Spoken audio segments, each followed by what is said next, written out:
Okay, I think we're rolling. Just making some coffee. And I was looking at things in regards of All Hallows Saints or whatever nonsense. It's pagan, satanic bullshit. So I was looking at some Danish sources on it. And lots of people wanna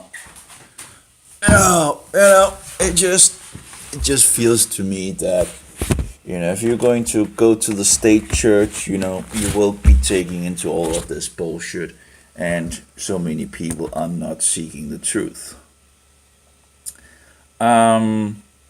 It's just so sad. So apparently it has become more and more popular, this nonsense, and someone writes in Danish that this all Saints Day, whatever they want to call it, is actually just the Christian edition of Sukkot. What utter garbage, It's just, when you see people write things and all that, and someone wrote that, oh, well, at least, it's not like some kind of American nonsense, and then some others people were writing in regards of the pagan traditions, and then she wrote back, well, it doesn't matter where it's from.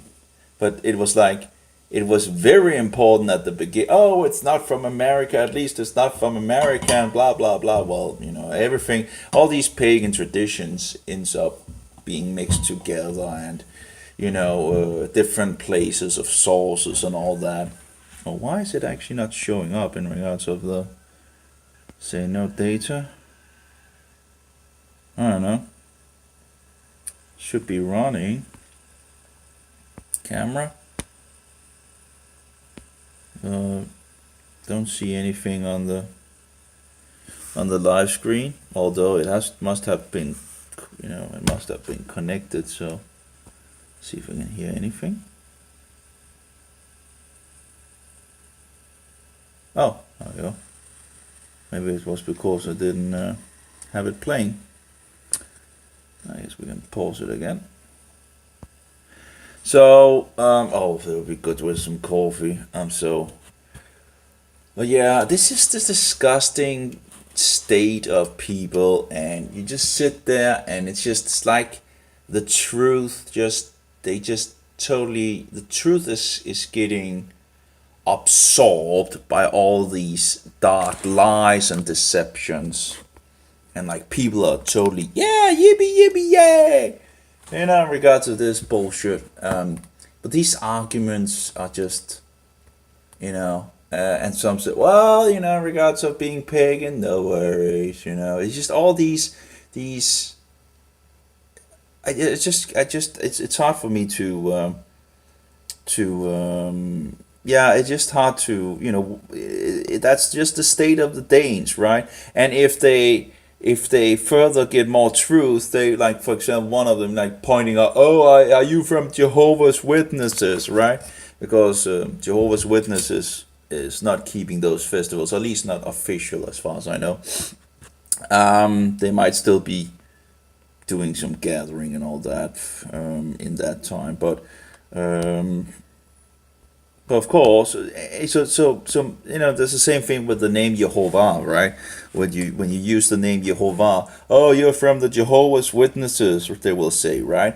And it's like, but they know that I believe that Jesus is God Almighty, right? But because of the state of ignorance of people, we don't even see the difference in regards of proclaiming Jesus as God Almighty, Jehovah, and not proclaiming it. So people mostly people will say, oh, you're from the Jehovah's Witnesses, right?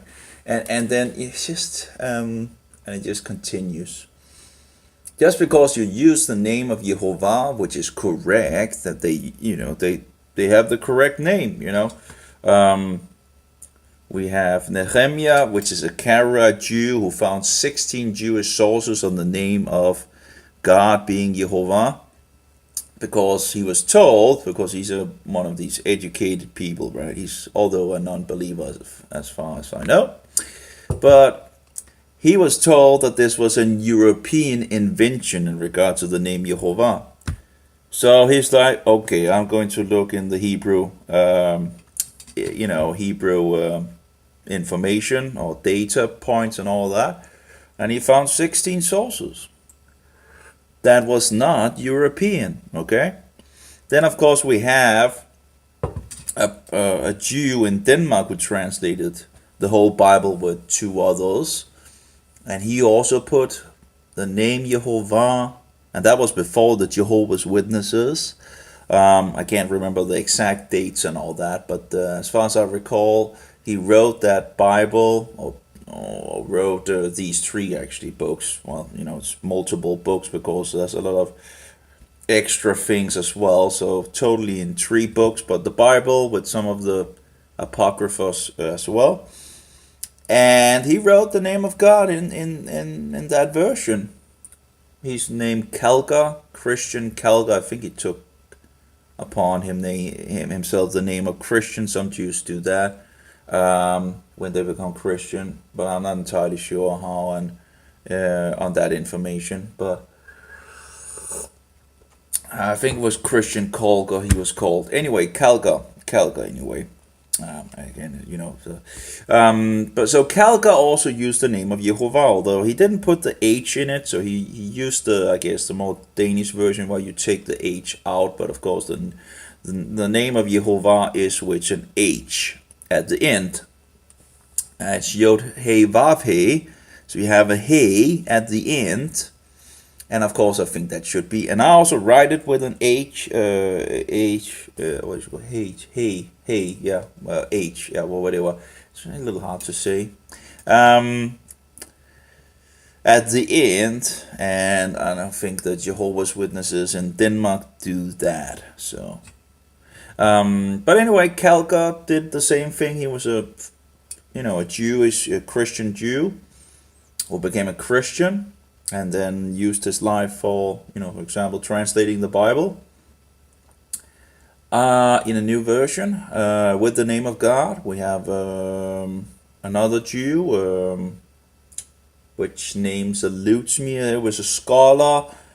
I think he used like 40 years or something like that on researching Bible manuscripts.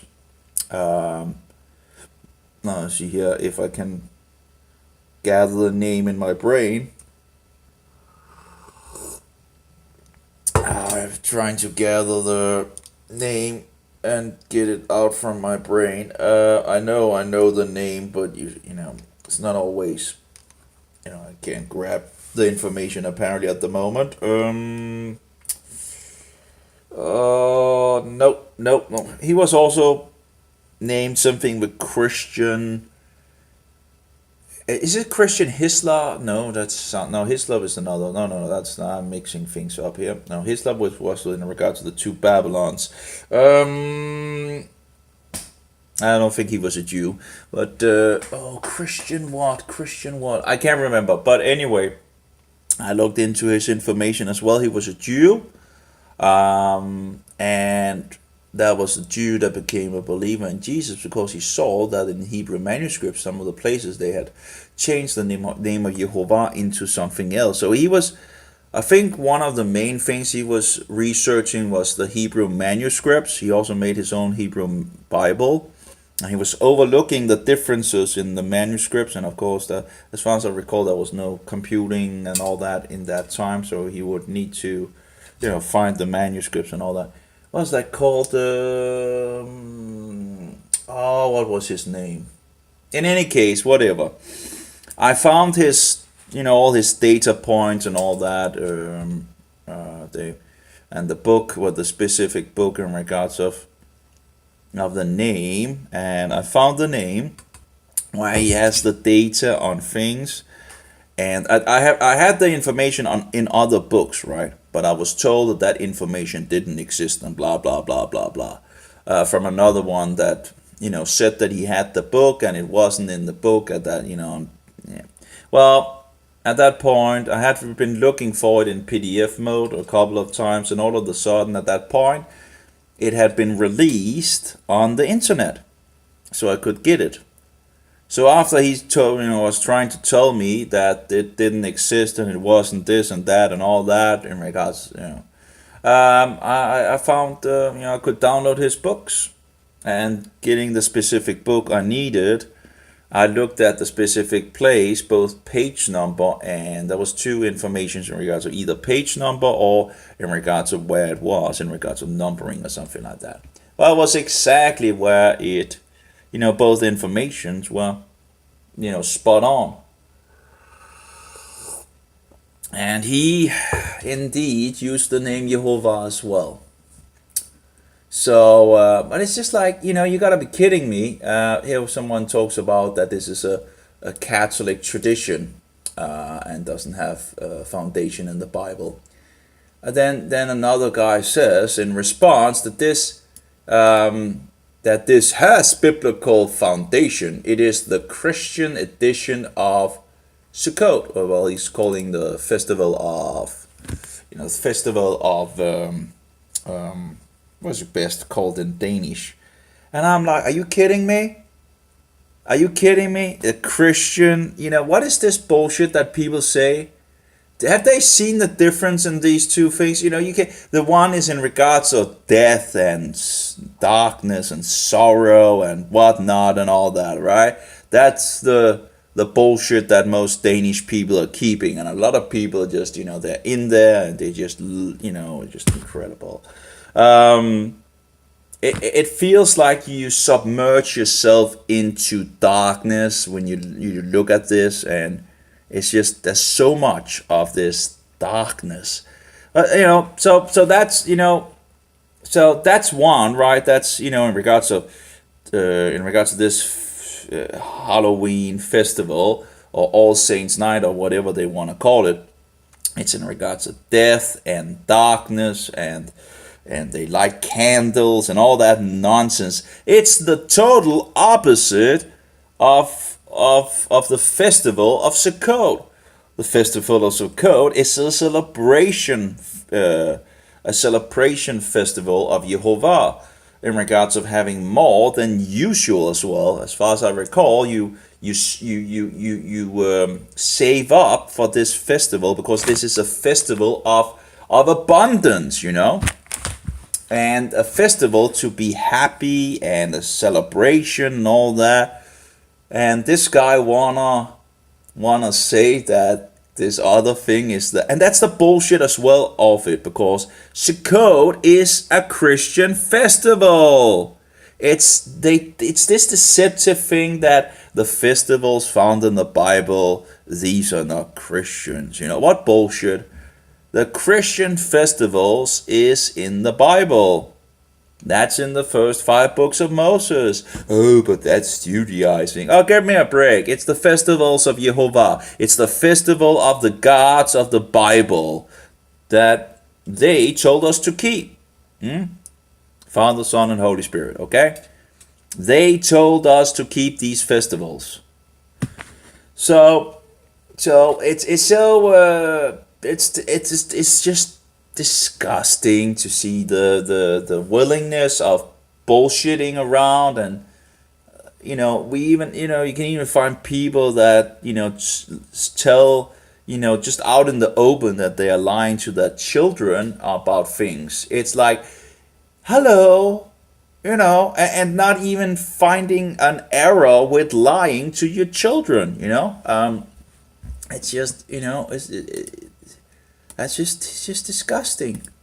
But he says it's the biblical fundament. It is the Christian edition of Løvhyttefesten. He says, Løvhyttefesten would be Sukkot. It's hard to remember what in English in regards of there's words for different words that you can use for but Sukkot is the Hebrew word where you make sukkahs to be in. You make a sukkah at Sukkot, and so forward. Anyway, and you can sleep in this. People were sleeping in Jerusalem, including myself. Was sleeping in sukkahs.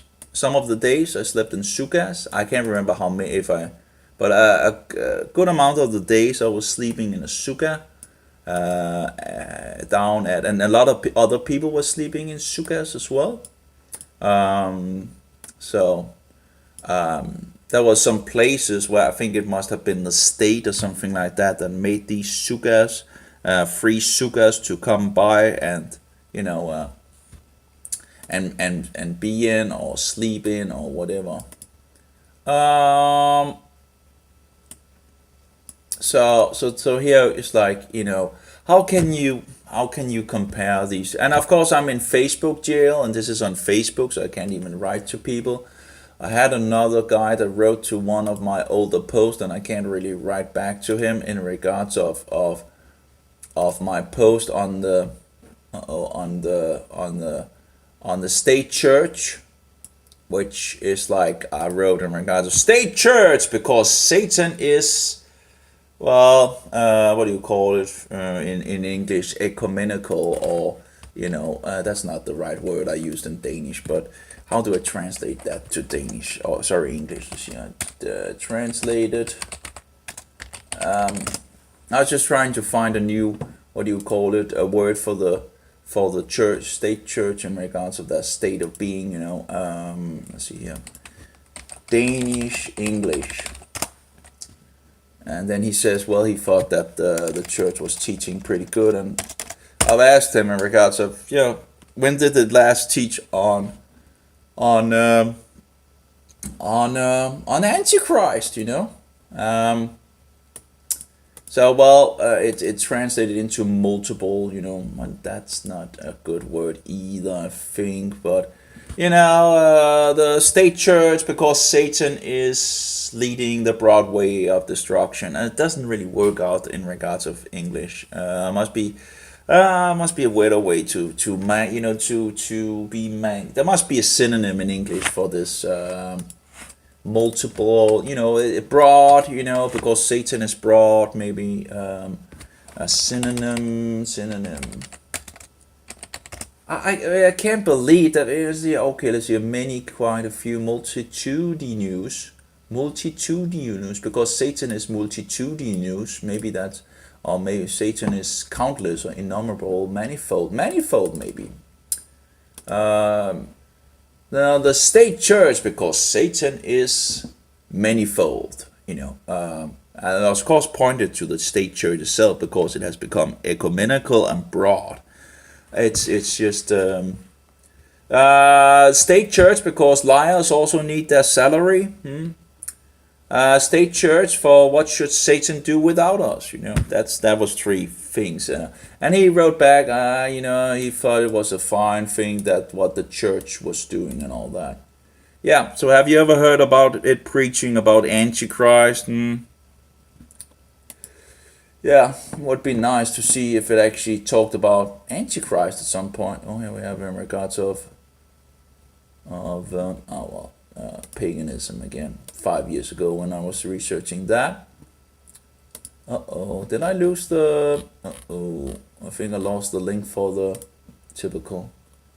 For the. Yep. Maybe.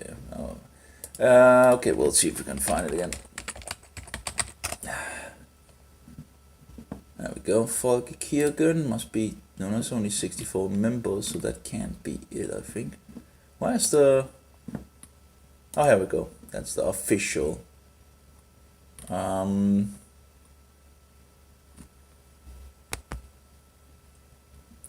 All.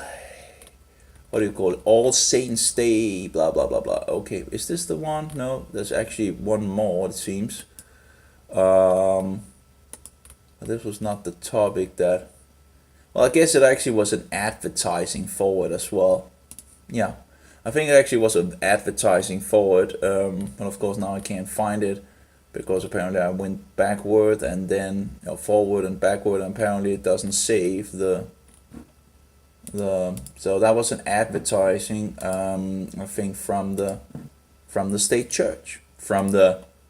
Not well. They don't call it the state church. They call it the church of the people. The broad, church of the people.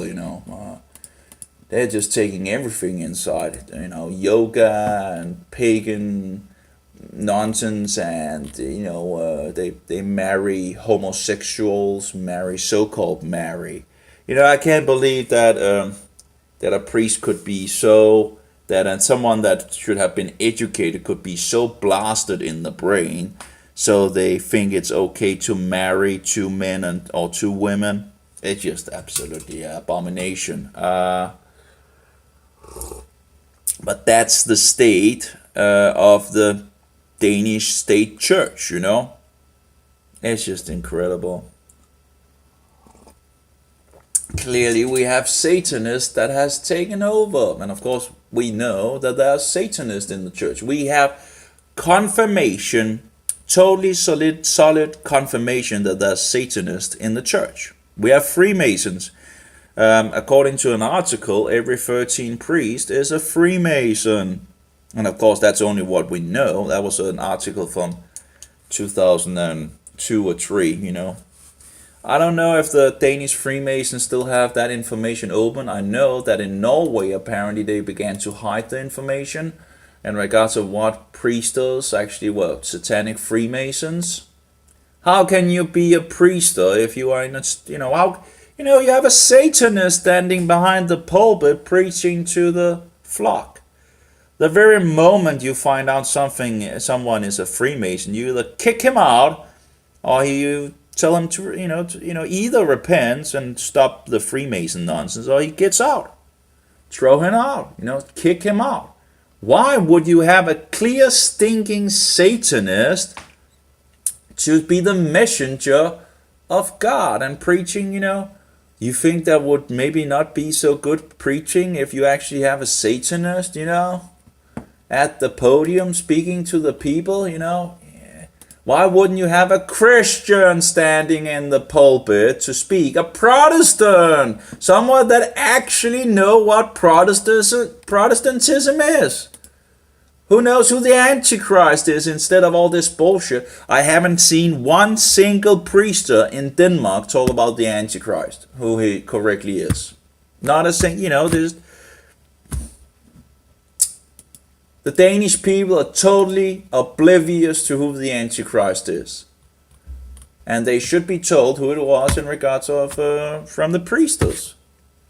And then, for example, also in regards to the priest clothing that they will, I guess also historically they have, what kind of clothing should we have on? Well, let's start with 4 tassels, according to the Bible. No, that we can't do. Or we can, all this other nonsense and, colors and whatnot and all that to really, and of course we have the priest in black and this coat thing, and then we have the bishops in huge collars and all that. And the only thing I don't see on these people is the tassels. All these other things, just which actually I think should just be thrown out and burned. All these disgusting things which do seem to have origin in pagan bullshit. But what they don't discuss is the tassels. Of course, they would probably be thrown out of the state church if they put on tassels, because those tassels are to remember the law of God. And of course, we know they don't really like the law of God, right? So why, we wouldn't want to be reminded of God's law, right? By having tassels on like Jesus did, That would be that would be just terrible, right? And then you can question, well, in regards to tassels, well, there are 2 ways you could do it. And one of them is, actually, in some sense, the Jews do both, And you have the tassels in the 4 corners that you see the Jews usually run around with. I have them as well on my they're not that expensive. You just put them on and fix them. And it works pretty good. They can also go into the washing machine and all that, and seem to be keeping pretty good. And I was trying different, like harder colors, lighter colors, like baby colors nearly, and the middle ground. And the middle ground, I think, is actually, that's the best one. And I think that's probably the closest to the blue. But in any case, the black one is nearly black. It's nearly black. You can't. It's very hard to see that it's actually blue. So that's way too dark because you wanna, of course, see there's some blue in it. The light blue is just too blue, I think. That makes it just. But the middle ground is just perfect. But anyway, you see actually the Jews do it both ways.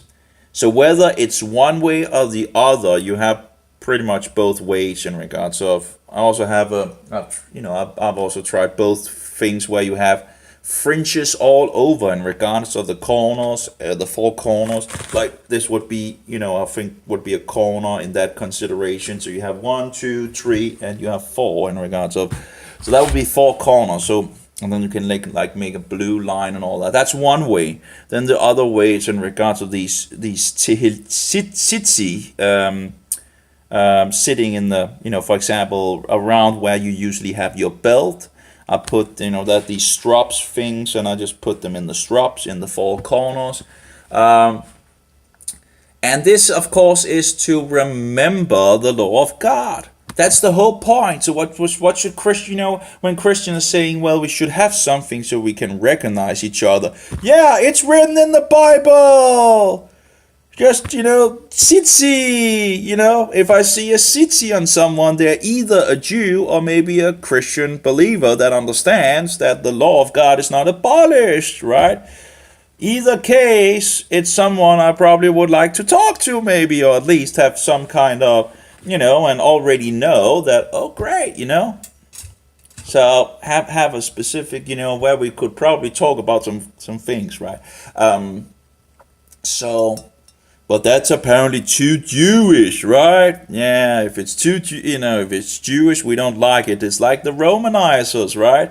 It's some sense, it's Romanizing.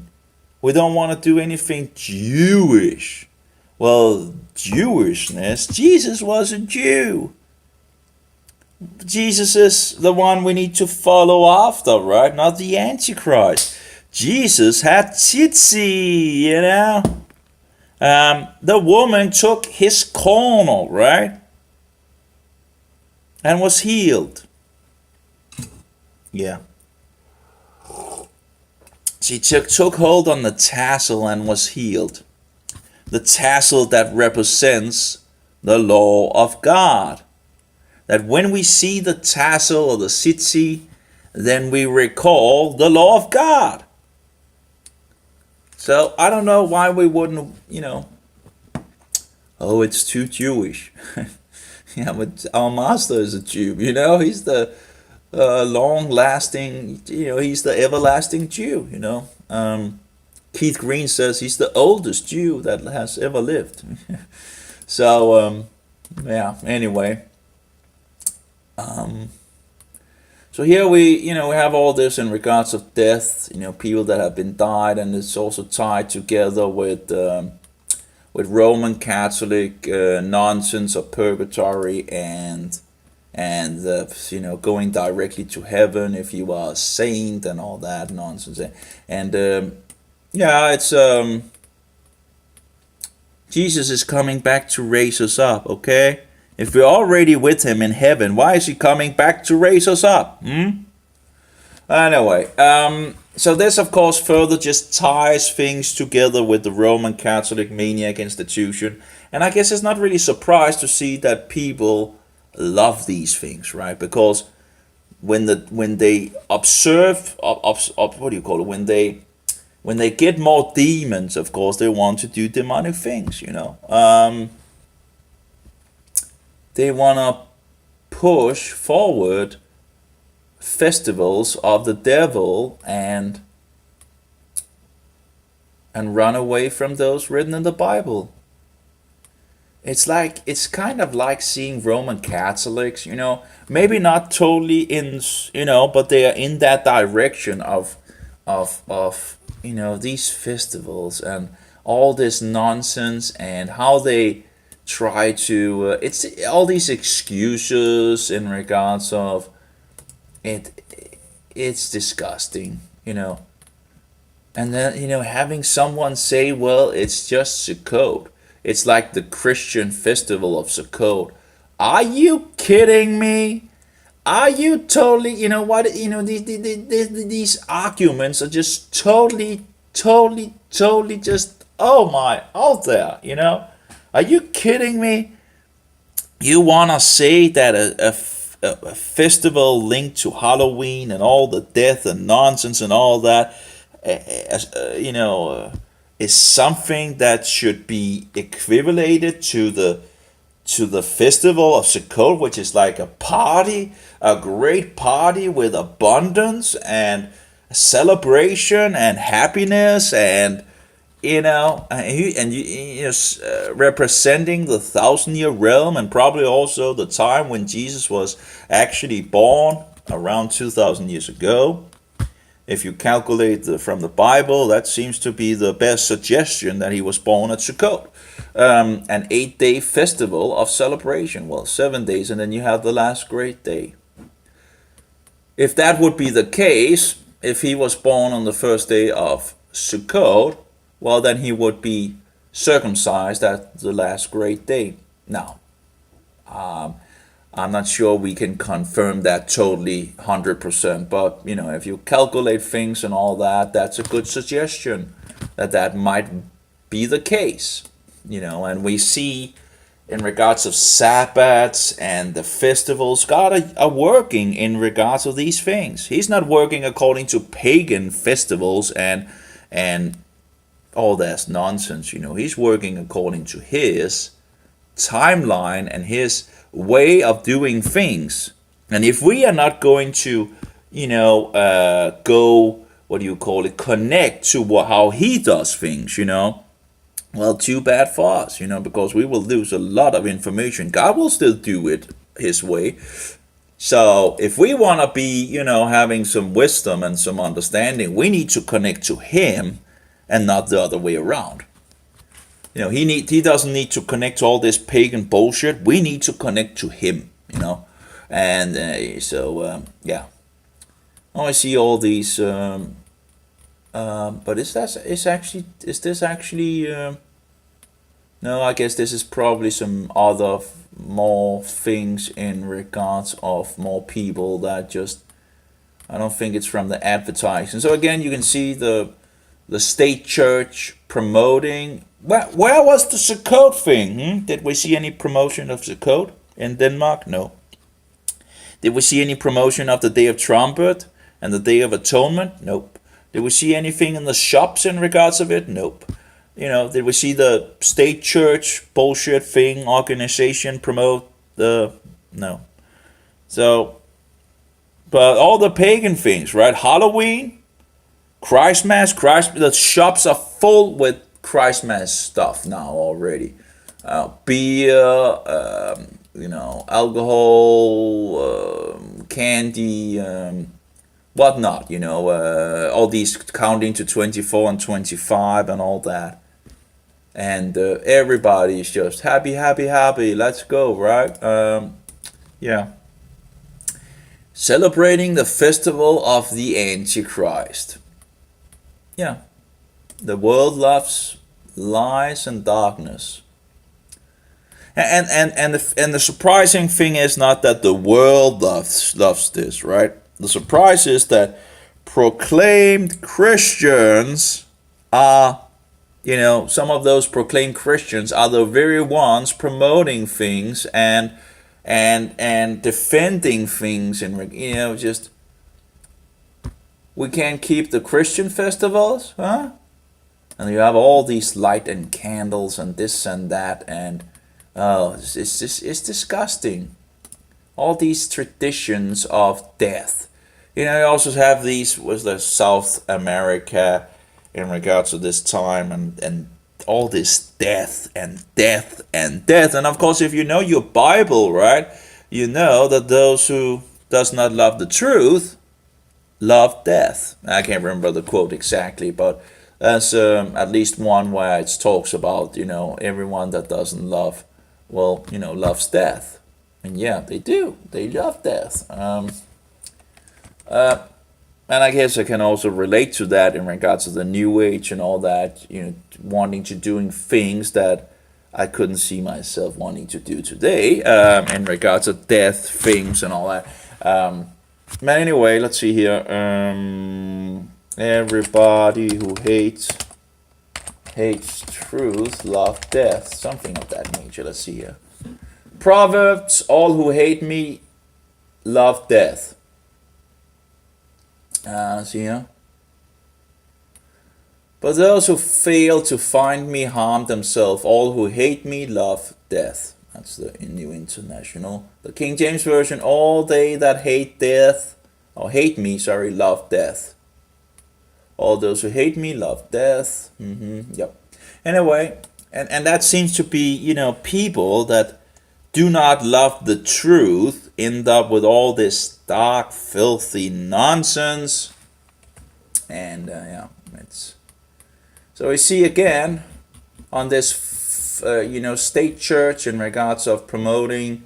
I sadly can't, well, not sadly, but I have problems finding the advertising that they did on Facebook, which had these writings, so I probably can't get that again. That will probably show up at some point, in my feed, because, Facebook has just become totally. I was seeing someone that just praised Facebook many, many years ago. And yeah, Facebook, when remembering back, Facebook was good. It was great, until they began to go downhill. But of course, that's typical to lure people in. And when you have lured them in, you lock them down. And because now, why are you going to run, right? Because everybody's using Facebook, right? So they begin to censor you. They begin to put all these satanic things into it. Yeah, I can't really see this state church in the advertising. There's a lot of other advertising, and of course, if I ever had started, with Facebook today and nowadays, I would be away from it. If I didn't have all my information on Facebook, I wouldn't be using Facebook today. And of course, I'm not really using Facebook much anyway, because I'm locked in the jail all the time. I have over 400 days nearly in a row where I've been in Facebook jail, so I can't write, I can only read, which also does something to you in some sense, where you're sitting and reading and you have this, you recall that you can't read. And sometimes when you go to another place, you are in this where you like, oh, I can read, I can write here, I can actually write back. Oh, and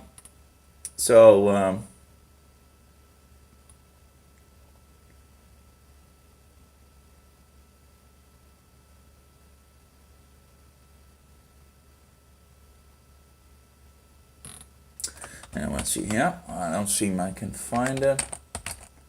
I have something in regards of yoga, right? Because all this, the world is just nuts. The world just doesn't like truth anymore. It's just run wild with all the pagan bullshit. You can serve the truth on a silver platter to people, and they don't want it. They think you are crazy. They think they hate you. They don't want anything to do with the truth at all. They just want to continue with their lies. So yeah, the only thing I then have is this other from their own page, not the advertising on it, which have further. It was more interesting to read the other thing, because then it gets out there and different people also write, so you have a little better chance of actually people knowing something, because most of the people that is into the state church apparently doesn't know much, so when you have advertising, you have some people outside at least that knows some things, and so you get a little difference of, you get some people that actually point things out, and then you get a little more debate. And this page is just doesn't seem to be much debate. They just show a lot of images of candles. lighting candles for the dead, and here's a so-called angel, oh, give me a break. A child manna with wings and light and all. You gotta be kidding me. It's, yeah, angels, children thing nonsense, a little Christmas tree, and oh my, what has that to do with the Bible? And of course it's formed like a phallus, and more angel bullshit, children thing, Roman Catholicism, pretty much, right? It smells of Roman Catholicism. And they're going more and more in that direction. Let's see, what do we have here? Oh, we can talk about things here. Do we have anything in regards now? Let's see here. And we have some, why we're keeping, All Saints. Oh, this might actually be the thing that they actually, they have multiple plastering things in regards of this festival. And, I don't see anything in regards to the code, but we'll go further along down there, right? See here, talks about,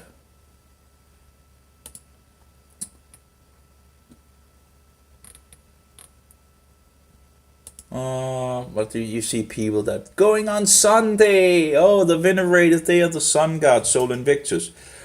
Now, of course, in the Bible, there are some of the first days that actually is important. There is the first fruit and the counting to 50 in regards of Shavuot. Shavuot is always on the first day of the week. Shavuot is one of the 7 high days of the year. We have 7 high days of the year as Christian festivals, and one of them is Shavuot. Now, Shavuot is always on the first day of the week. All the rest, as far as I recall, can be on any day of the week. That's why Jesus could be executed on a Wednesday instead of a Friday, because when people use the argument that, well, it's a high day the next day, so it must be a Friday that he's executed. No, because Passover is a high day. And if Passover is a high day, and it can be on any day of the week, well, the day before the high day is a day of preparation, okay? It's not only Friday that is a preparation, and other festivals would also be, before that would be a day of preparation, You prepare for the Passover and the 7 days of unleavened bread. But in any case, because all of the sudden when people use this argument, they all of the sudden know when the day of rest is in regards of Saturday. And actually it's from Friday sundown to Saturday sundown Roman time. But it's interesting how people forget it very quickly again, right? Oh, the Sabbath. The Sabbath is Saturday. Okay. Oh, we just forgot about that pretty quickly apparently, right? Which day is blessed and sanctified and made holy by God Almighty? Yeah, that's Saturday. And yet people are running away from the Sabbath to keep it. Which day did Jesus go into the meeting houses? Oh, on the Sabbath, as his usual thing,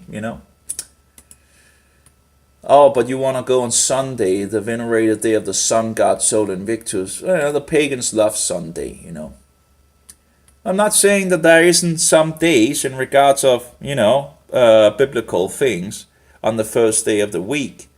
But it's the Sabbath that our master went to the synagogue, the meeting house.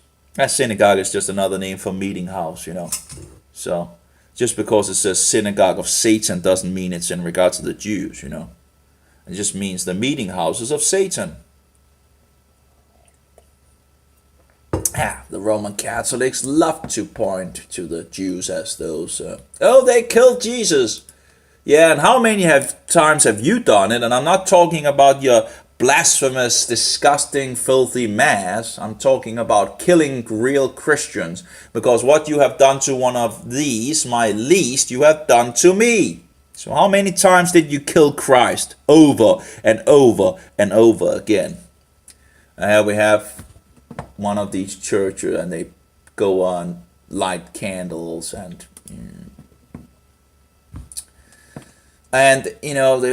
so many people are praising this tradition, and a lot of the people actually know it's a tradition, and then they also understand the pagan connections, and of course Roman Catholicism has always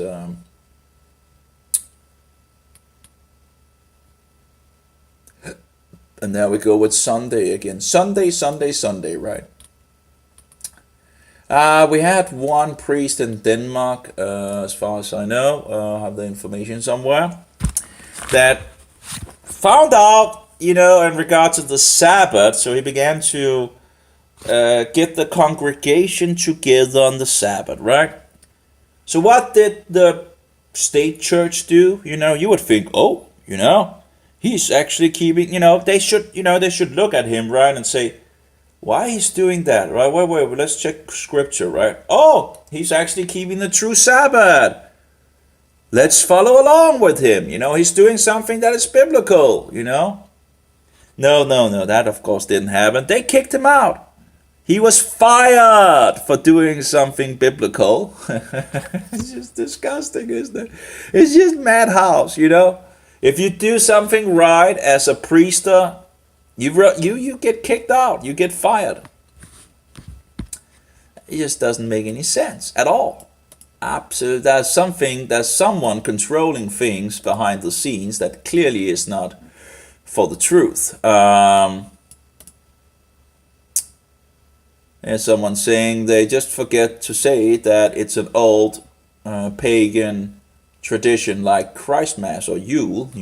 We use the name Yule. And someone says, well, that doesn't matter. It's they don't even, this person don't even try to they don't try to even attack this thing. They just say, well, it doesn't matter because it's cozy, so that's okay, right? It's like in regards of all those festivals found in the Bible, right? You can't enjoy or anything like that, in regards to those festivals, apparently, and people, and some will use the argument, well, Christmas is about Jesus, right? No, it's not. But even if so, right? You have all the Jewish festivals, right? That's all about Jesus. It's all about Jesus. All the festivals in the Bible, the Christian festivals about Jesus. Passover, 7th day of unleavened bread, counting to Shavuot, Day of Trumpet, Day of Atonement, and the 1,000-year reign where Jesus Christ will reign on earth, and the last great day and so forth. It gave me a break, And someone is posting an image from Poland, and Poland is Roman Catholic, if I recall. That was one of the places that the Jesuit had great success in turning things around, if I recall correctly. So that was where they were effective in turning things around very quickly. So Poland, as far as I recall, was going in the direction of becoming Protestant, and the Jesuits stopped the progress. So now they're all Catholics, as far as I recall. I can't remember, I don't have all the details, but so this picture would be probably Roman Catholics doing their filthy things. It's disgusting. It just have always been in the church on All Saints Sunday. Sunday. They love Sunday. Sunday. And here we have a very beautiful tradition.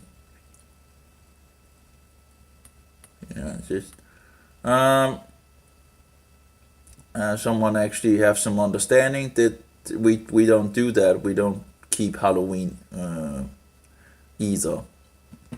Um, Someone writes, why is the church involved in Catholic tradition that doesn't have biblical foundation? You know that every time something have biblical, foundation, you don't want it in a church, right? That proclaims itself Christian, because that would be just terrible, right? Apparently, Um, isn't it interesting that those labeling themselves Christians promotes these satanic things, They're misleading. They're doing the devil's job. Oh, as long as you get money for it, apparently everything goes.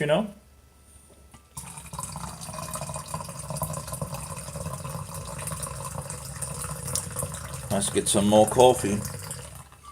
Um, Someone tries to say, well, yeah. Someone tries to say that it has biblical foundation, that it is the Christian edition of Sukkot. How someone can say something like that, and some of the other arguments that is found, but it's just outrageous. It's just absolutely outrageous to conclude such a thing, or say something like that. Of course, if you have Roman Catholics around, they will do anything and everything to promote that bullshit. They are the devil's children. So, and it's disgusting. Roman Catholicism it's just disgusting they will do anything to sow confusion and lie and deceive. Like, how in the world would any sane person conclude that it had any that this all saint nonsense had anything to do with the festival of Sukkot? It's the direct opposite of the festival of Sukkot. It's it's incredible, and he even says it's a biblical fundament. Biblical fundament? Where do you find that in the Bible? Nowhere. Absolutely nowhere. Oh, maybe in regards of don't do as the pagans. That's the only place you find it, right? Don't do as the pagans, because their traditions are vain and bullshit and nonsense and all that. So don't do how they do it, okay?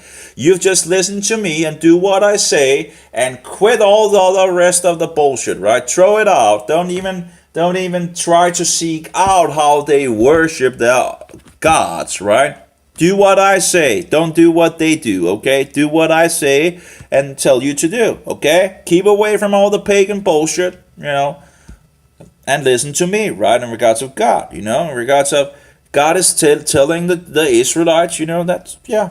Anyway, it's just disgusting.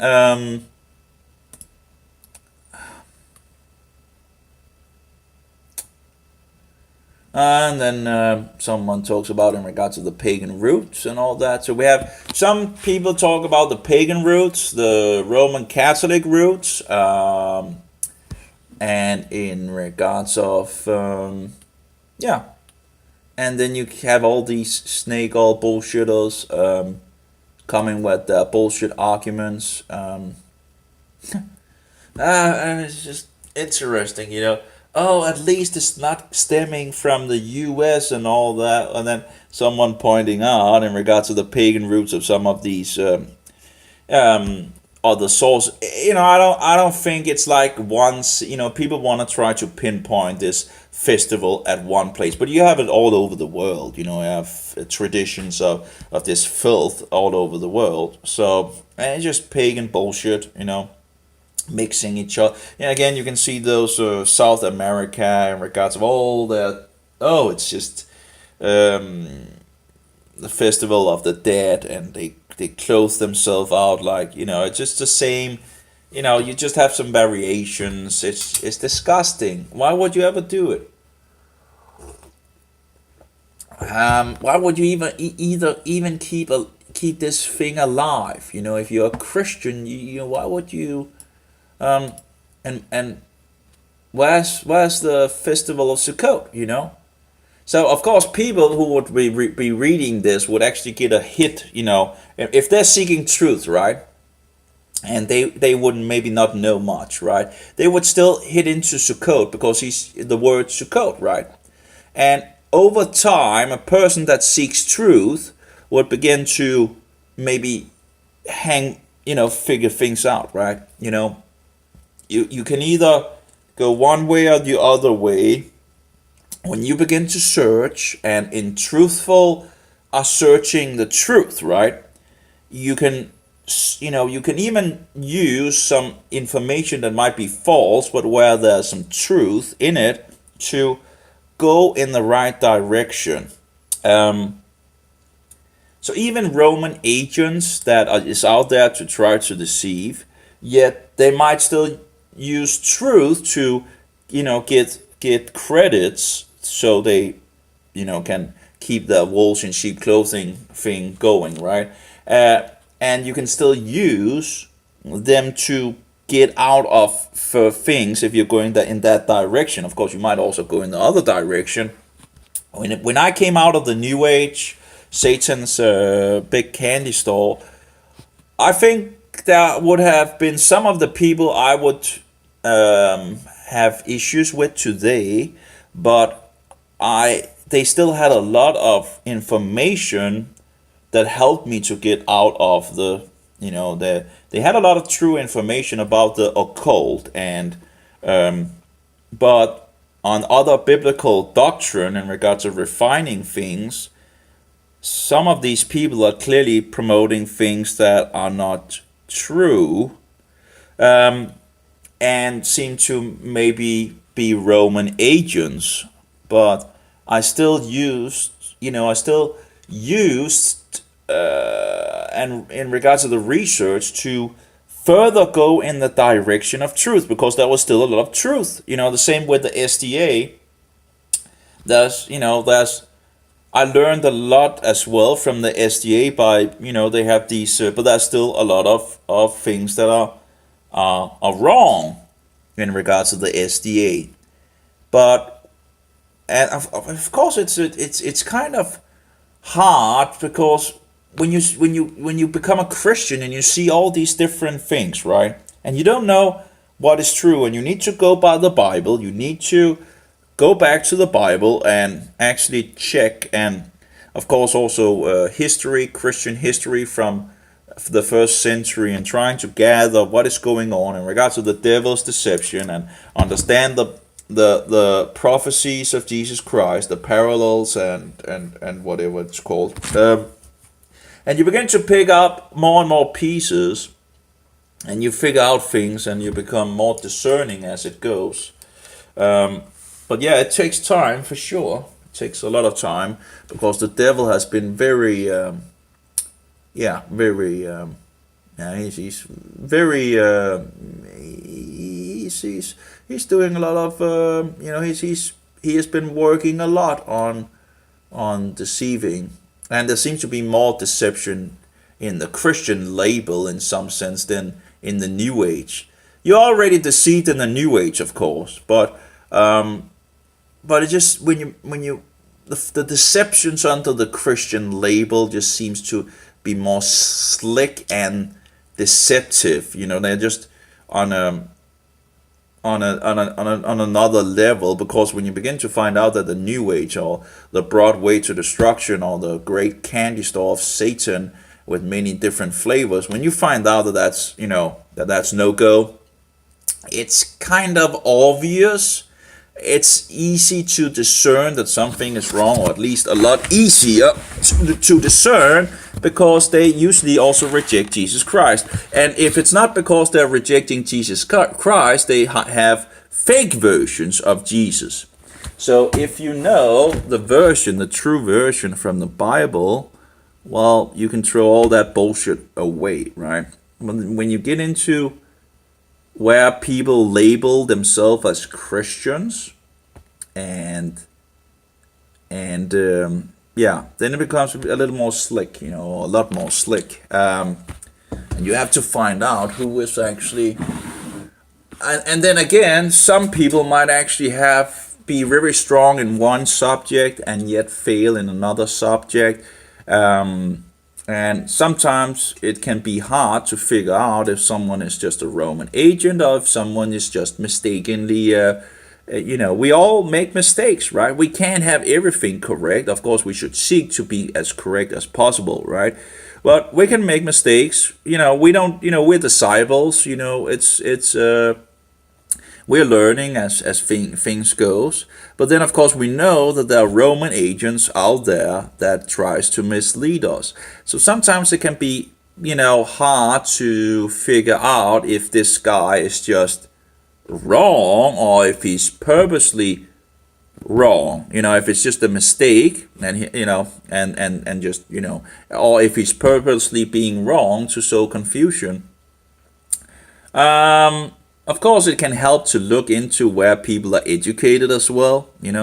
If they have like a Roman Catholic upbringing, that might be a link in regards of, yeah. I think in regards to the kingdom of the cold, in regards of Walter Martin, I think he was a Roman agent. He has a lot of truth, lots of truth.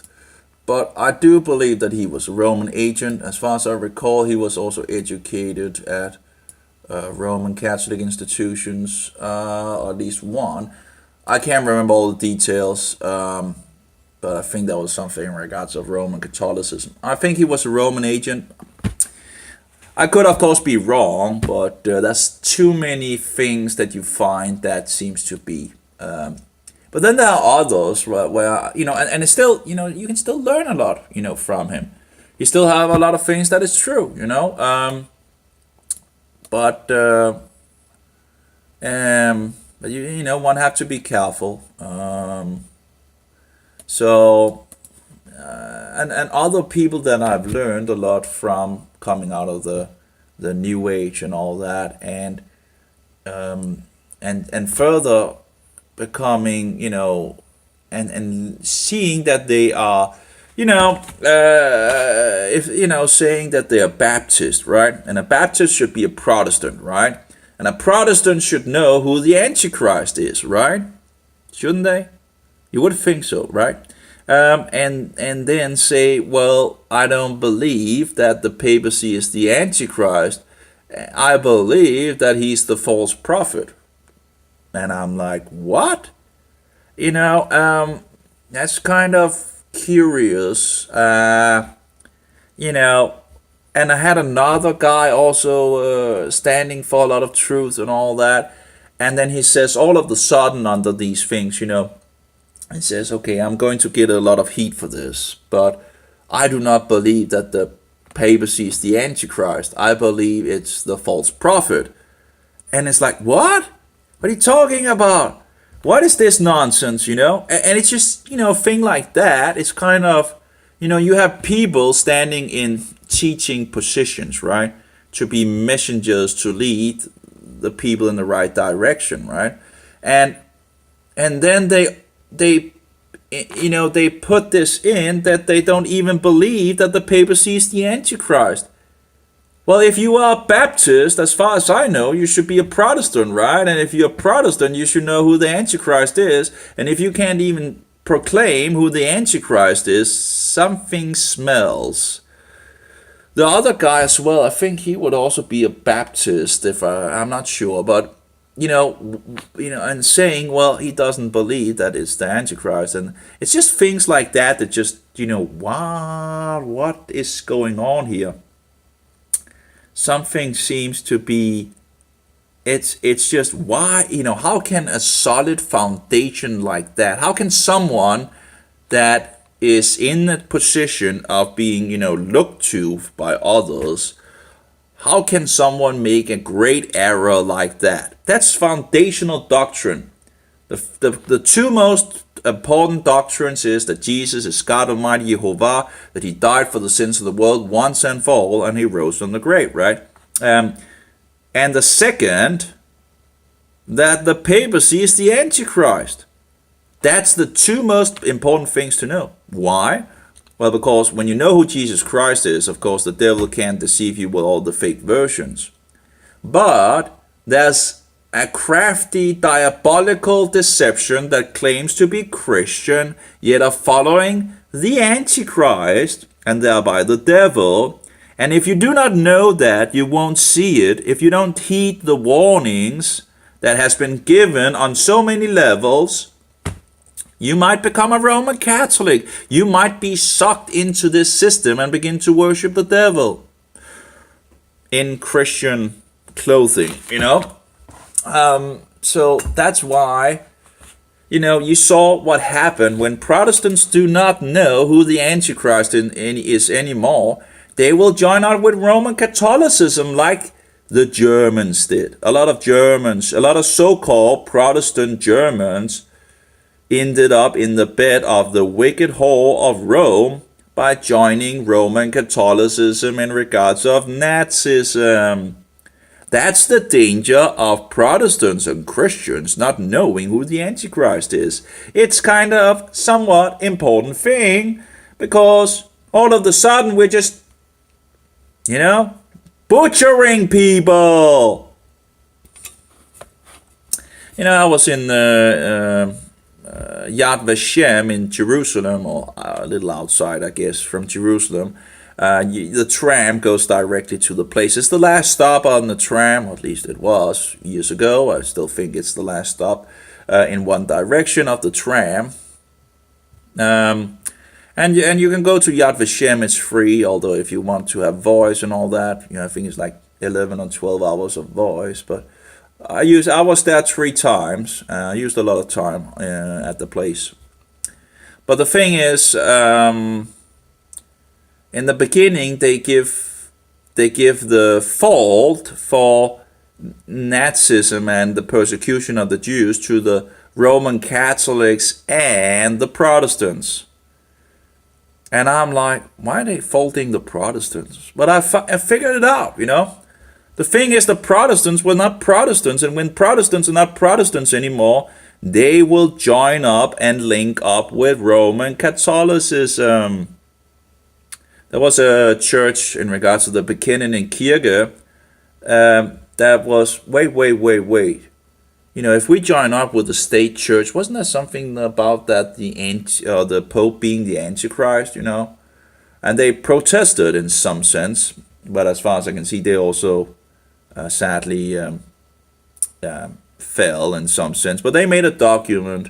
I haven't read it from beginning to end. I have it somewhere. There's so many. But that's the Bekennenden Kirche. You can go read on that. There was probably a lot of other Christians. I saw some of the Nazi symbols, and they also have a symbol for Christians, Bible reading Christians. If I recall correct, they have these different symbols of being this and that and all that, and I think it's like a Bible reading Christian or something. You have the politician symbol and Christian symbol for why are you in the camp or whatever, for what, And as far as I know, a lot of Christians were killed, slaughtered, butchered at that time that didn't want to go along with the Roman Catholic maniac show, So it's not only Jews that were butchered and slaughtered, or a lot of Christians as well, as far as I can gather. Why would it, it's a Roman Catholic movement. Hitler was a good Roman Catholic to his very dying days. And who knows if he actually fled to Argentina. Some believe he fled to Argentina like so many other Nazis. And Ustashi through the Vatican red lines. There we go again with a link to the Vatican. And Argentina, of course, is Roman Catholic. So why would the Nazis be fleeing to Argentina that is Roman Catholic? Because it was a Roman Catholic movement. Yeah, anyway. We have been kept away from true history on so many levels. Now, here we go. Here's someone using it. Oh, so you are from the Jehovah's Witnesses. Yeah, typical. It's every single argument that is like trying to this what do you call it? Disown the truth, or this sway the truth, or it's the different arguments, and you get used to it, in regards of the nonsense that people will use, but it's just it gets tedious. You don't want the truth or something like that. And this guy responds that no, he's not from the Jehovah's Witnesses, but I am not a member of the state church. Now, I'm not a member either. Actually, I went out of the state church when I became, when I was in Satan's candy shop. And I came out and I thought maybe I should actually, join up with this, we have some problems in regards of, I guess, the heat. Is that really hot? A little, maybe. That's just, we can have a go on. Let's see here, music, whatever, forum. I'll just have a little off here. And here we have the Trinity with a twist, right? But in any case, I'm going to take it like this. Well, that's one of my, it's not all of the things, but that's pretty much the Trinity with a twist. Although, if this is made from someone else that made it from my notes page and all that, I would have made it a little different, and there's a little more details on it. Usually there would be, I usually had I have a line here, like this, because of course the tree above is in regards of those that are in the heavens, and we are from below, in regards of, we are from below and they are from above. So that's a kind of a difference in regards to that. But whether Gentile or Jew, we are in the Son, and the Son is in his Father, and they are in us by the Holy Spirit, That is in both Gentiles or Jewish believers. It doesn't really matter, what nation you're from, right? When you get born by the Spirit of truth, it's you become a child of Jehovah. And we're not all children of God. Of course, the devil wants to say, well, we're all the children of God, right? No, we're not. And by the way, in regards to this information, you can go and read John 14, 15, 16, and 17 over and over and over again, and you can get the information, and you can try to follow the model or make your own model. It's like when people say, oh, it's just a mystery, right? I'm like, no, I'm going to listen to Jesus, and I'm going to see what he says, right? And he says, okay, the Son is in the Father, right? And the Father is in the Son. Well, that would be the Holy Spirit. And they are in us, and so forward. And I just began to make this model thing. I was a little afraid of it in regards of, I was thinking maybe it's like depicting God, but it's just a model. It's a model to figure out, how you have things other places in regards of this, but John 14, 15, 16, 17 is the most concentrated place in the Bible on this. But you have it other places, but you have a little snippet here and a little snippet there, and a little, and then I began to make the model and try to gather what is going on, and because I didn't go into it. Oh, it's just a mystery. Are you kidding me? Christ is our master and teacher and God, and he's explaining it, and you're going to tell me it's just we can't get more understanding on it?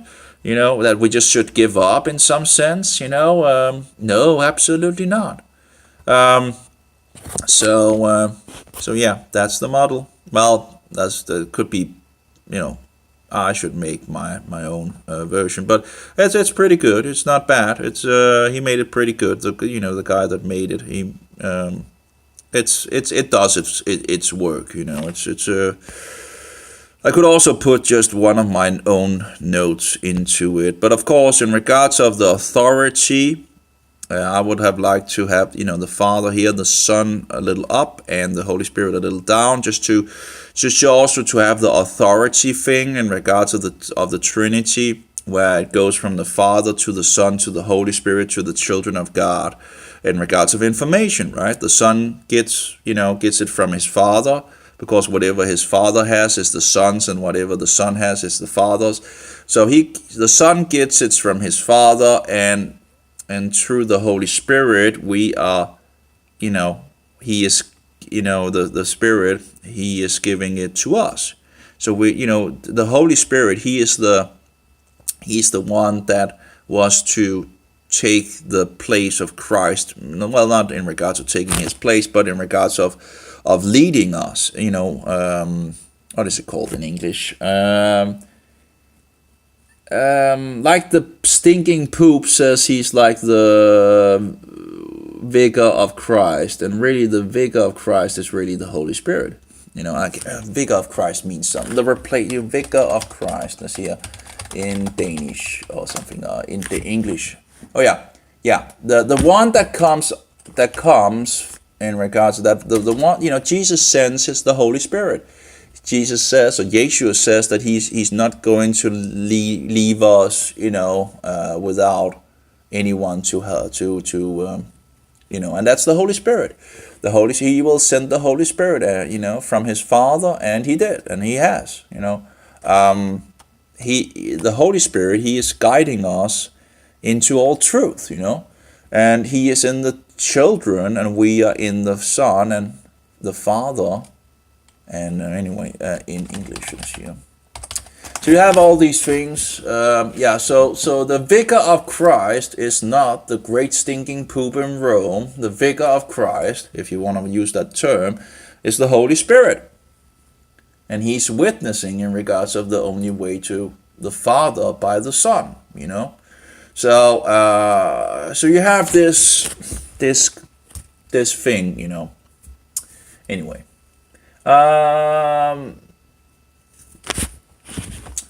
So let's see here. This guy responds that no, I'm not a Jehovah's Witness, in regards to that group. But I'm not a member of the church state or the state church. And he talks about that the apostle, what do you call it? Bekendelse, the apostle confirmation. The only thing that he doesn't believe is in regards of the holy standard church. I guess when he talks about the holy standard church, he's probably talking about like a state church, like the Lutheran state church. Really, the state has is putting bullshit into the church, like marriage of two men or two women. How can priestess and hirelings not stand against? Well, maybe because they are priestess and hirelings, It's like, oh, but the state says so, we'll just do it. Are you kidding me? It's an abomination. So this other guy begins to try to defend. And again, it's always nice to know what is the background of people. Is that a Roman Catholic, right? Are you a Roman Catholic? And it's just as disgusting to see how Roman Catholics will try to run around the topic and tell you that it's not important what the affiliation is and all that. And of course Roman Catholics want to make you believe that they're Christians, right? And it's really disgusting how they slide it in there, and other articles and all that just makes this, oh, the Catholics are our brothers and sisters. What? No, they're the devil's children, and that that they're just they're just Christians like just a Christian group like any other Christian group. Are you kidding me? It's a devil's masterpiece. When you see these articles that do these things, are very good at it, and it's very slick. It's really it's and people are buying it. That's the issue. That's a big issue, is that people are just eating it up. They're buying it and eating it up. And if they hear anything about the Antichrist being the papacy, I really should take my mobile and some kind of must be able to actually put something in the mobile so you can hear like old school thing. So I can go and, may I ask some questions and all that, right? And then back at me, maybe you can actually take your mobile back and forth, but it would be nice to actually just have the ability to actually have the mobile still and then just connect a thing to the jack stick and then go and ask people, Let's ask the first 100 and see what they say, right? And see if that could be pretty interesting. So let's see here. So one tries to defend, and then this guy tries to actually. He seems to actually be pretty. He seems to be pretty on the right side. This guy. So I'll just say, hey. I can't add him, but I can say hey. Then I have him for the. Okay.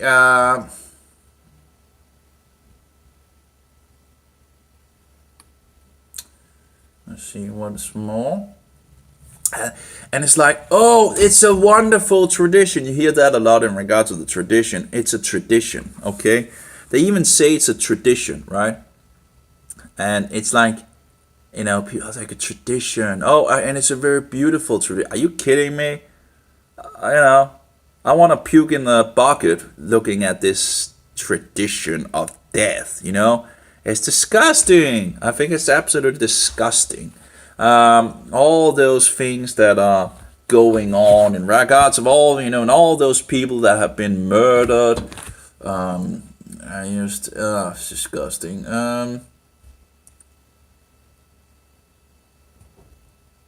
And this woman says, well, our faith is coming from the Catholics, like trying to make it, things better in regards to keeping this bullshit.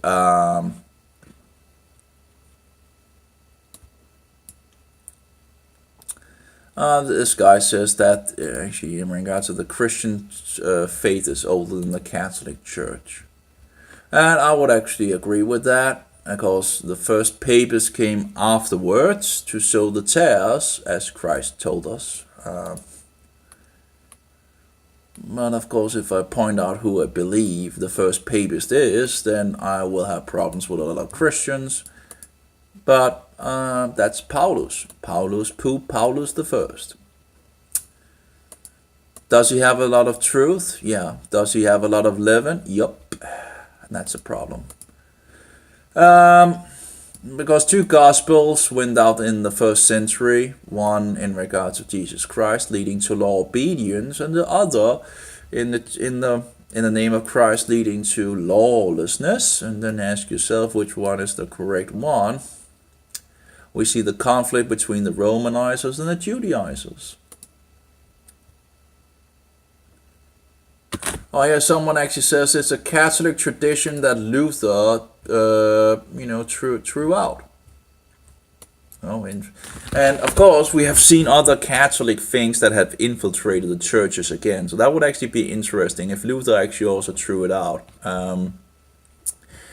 Because the Confirmation was thrown out as well, but that was reinstated in Denmark by the two kings of Pietist kings, before the Freemason king, which I think that we most likely are infiltrated before the Freemason king with the Pietist. I think the Catholics, we know the Catholics was already working from the very beginning to try to retake things, but and we also have in regards to the name thing that was gone away from the Bible. I can't remember the date on that, but I should some things further up in regards to the information I know and get it down, but it's hard to ask too many informations. Right. But yeah, if it wouldn't be a surprise if this tradition came into the church at some point again. I'll just ask her. I think of course I could just search, but let's just try to ask her, right? If she knows when this, it probably, the tradition would probably have come around pietism, but who knows?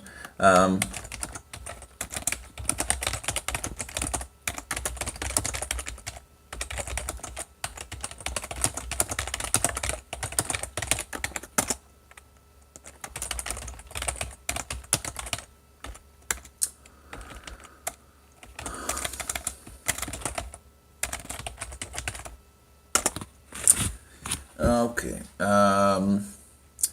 But yeah, I could probably look up in regards of, I could probably just look it up when it became popular again, or when it was instated in the church again.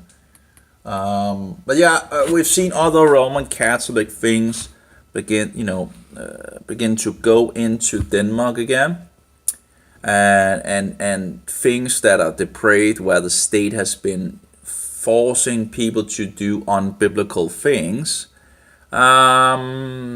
So yeah, but do not know when this tradition would have come into the Danish church again. But and you need to do a lot of digging in regards of figuring things out. Let's see here.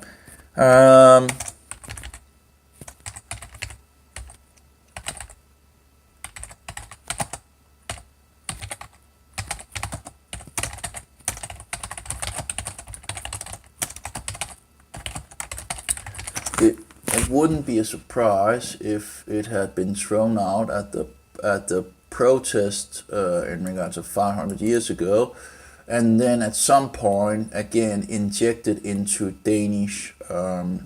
It's moving further closer to Rome again.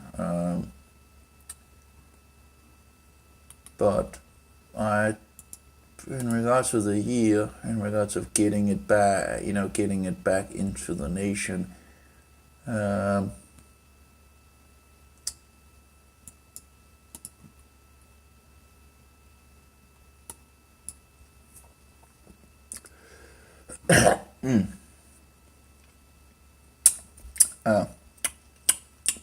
speaking too much apparently, so the slime tends to buckle up, Okay, let's see here. There was something in regards of information.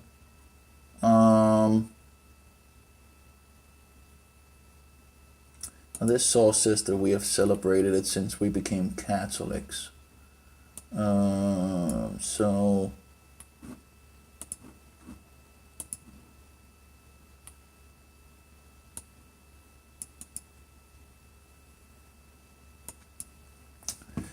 that's not going to help much. Here they try to make it like, oh, it's a Christian festival. Yeah, right. Okay. Anyway, apparently it's just not going to. That would actually be interesting to see if if Luther actually also threw that out, and that we have in fixed it again. If we actually just got it into the state church again, we see these things, and it's interesting that people just they just move with it, right? Here we see how much people will do to celebrate this nonsense. It's interesting. People proclaimed Christians won't lift a finger in regards to the festivals found in the Bible, but if it's having any connection to paganism, Satanism, poobery and all that, they will do a lot. Christ Mass, Easter, Halloween, and whatnot. They will just what is it called? The other festivals. Which is also has pagan roots in regards to this. Is also one of the newer ones in Denmark, like Halloween. You have the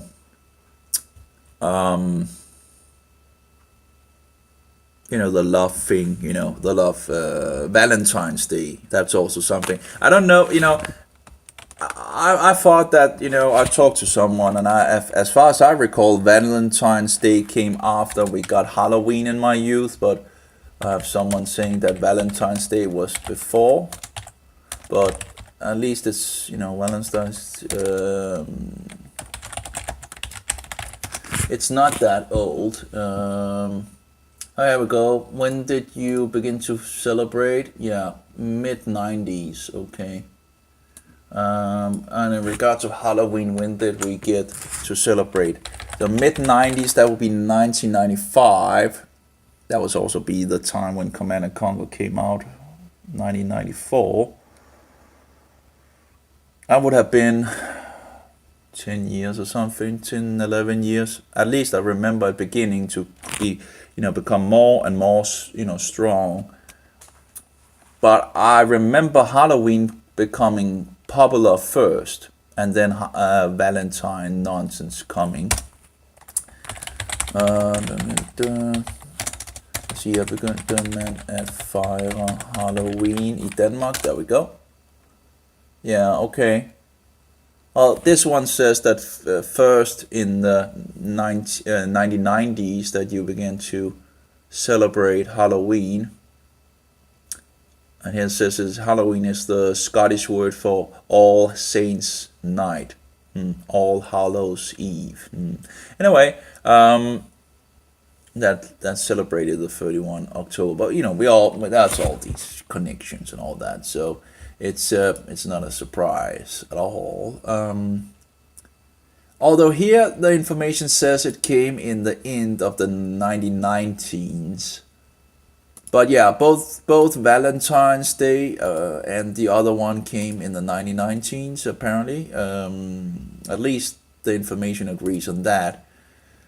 As far as I recall, I remember first Halloween becoming very popular more and more, and it's still ongoing, becoming more and more popular. It was nothing that was celebrated in my youth, and then it began to be promoted. And if it's pagan and promoted, then people love it and they will take it to themselves, right? And then afterwards, you began to hear about Valentine's Day. But of course, that, in regards of, moving forward, who knows in regards of which one was first promoted. But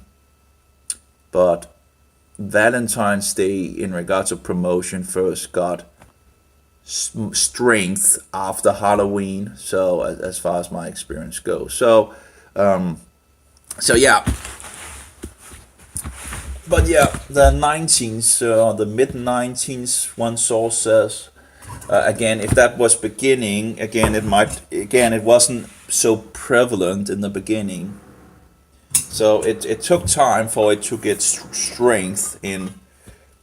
But now Halloween is just, you have Halloween bullshit all around in regards to shops, and so many people keeping Halloween in our days. So yeah, fallen is Denmark. It's just interesting, isn't it? Anything that is biblical, people don't want, but if it's pagan, let's get it in. So it wouldn't be a surprise if this thing was actually in regards to Halloween or All Saints Night, that if Luther actually threw it out,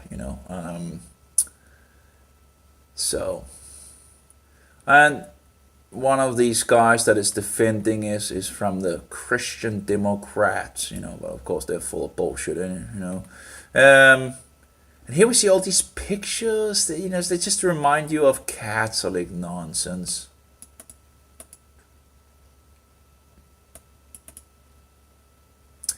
We have someone saying that religion will always be evil, right? And that's also interesting. The devil has done his deed, right? When you have all these pagan traditions, right, and you find out that all these pagan traditions are lies and deceptions, right, then most people put Jesus in the same category. The devil has done his work, right? We have some problems with the heat, apparently. That's an old mobile, and of course the software becomes more and more.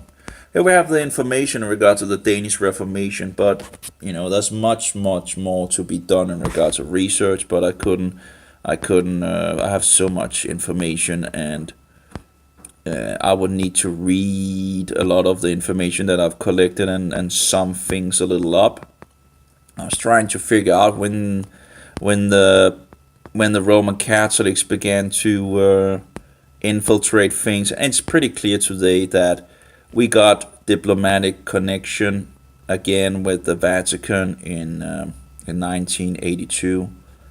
I think it's like 456 years after we closed it. So for 456 years we did not have diplomatic. We can just check it up here. We did not have diplomatic connection with the Antichrist, and all of a sudden we have diplomatic connection with the Antichrist again. We have the next king in line that calls the Antichrist His Holiness. I haven't confirmed if the Queen also calls him His Holiness, but it would not be a surprise. I think that's what she do, but I haven't confirmed it. I've only seen video, but I can't hear what she's saying when she meets the Antichrist. I know there's some documents from her writing to the Vatican, but I haven't gotten a hold of them. And anyway, it was a 1536, a wise king, although he had his issues as always. He would be one of those that would have persecuted me, as far as I know, because I think he believed the cookie Jesus. There were some differences in regards to the kings, in regards to that doctrine. But he fixed the connections here 19, probably all the other way around actually. That was wrong. Where's the, there we go. Yeah, 464, 446 years apparently, if that's correct. I should have done it the other way around, but it should still be the same result, just not with the minus. 82 minus 1565, there we go. So for 446 years, correction, I think I said 456, so my bad on that. But for 446 years, Denmark did not have any diplomatic official connections to the Vatican. Of course, there might have been a lot of unofficial things going on in the background when the papists was taking things over. But now they are out in the open and running everything pretty much. So I have a lot of sources on this web page and of course I should see maybe if I could solidify some of the things, and there's a lot of work in regard to that, and a lot of studying and all that if one wanna get on top on that.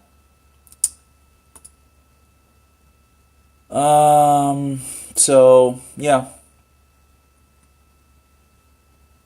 here we have another article in regards of this nonsense. And it doesn't really show any comments, just a share. Okay, let's see if we can find anything in regards of Sukkot. No.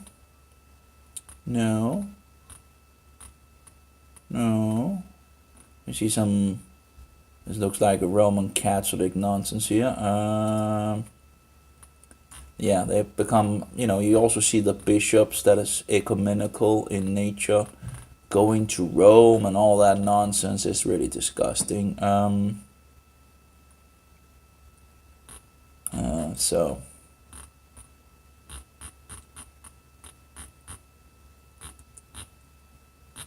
I don't see anything. Mostly it just seems like priestos are really good to promote fun stuff, things that doesn't mean anything in regards of Christian content, and they talk like, when you go to a church, they talk like this weird way, Apparently you need to talk like this holy way when you read the Bible, and so that people, begin to sleep. Um,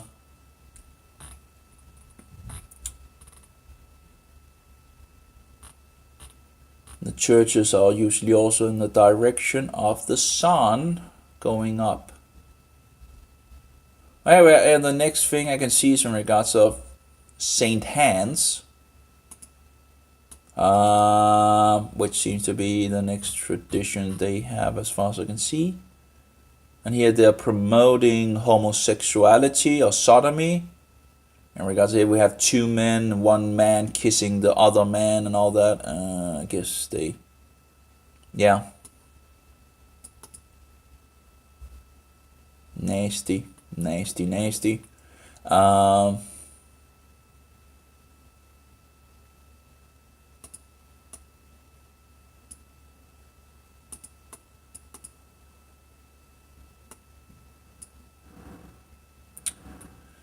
Yeah, this is disgusting, and they're just they're defending all this worldly nonsense. If you are in disagreement with in regards of so-called marriage of two men, why would you? One thing is to do this satanic bullshit at a state thing. If the state wanna, but why would you ever allow it in a building that is in regards of Christian, right? Shouldn't a Christian building be in regards of Christian stuff? Apparently not. Christians, Christian is just a label apparently you put on it, and then you go in and then you do a lot of satanic bullshit. It's very clear that it's not a marriage. Two men and two women is not a marriage. It's an abomination. That's what it is. It's it's an abomination. So, why would that even be in a... And it's so many issues with the state church. It's so many. You can begin to... It's rotten to the very core. And they don't want to be instructed in the truth. And I was looking into these different bishops that there is, and it was just depraved to see what these bishops... there were...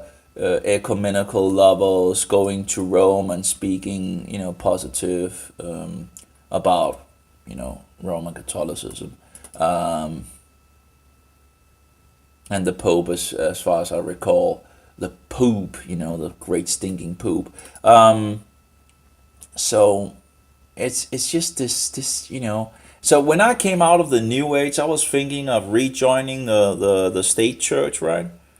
But further finding out how depraved it really is, I'm like, I can't put my resources into that, It's disgusting. How can I support an institution that is working for evil, I just, there's just...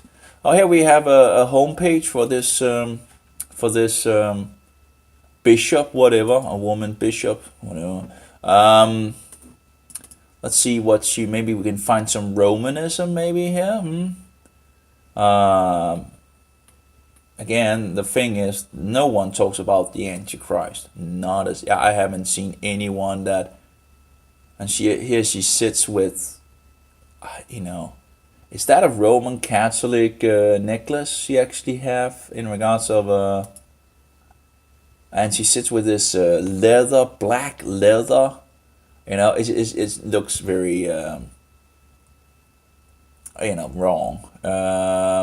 Why would you put an image like that on your, and the necklace? Where is that necklace from?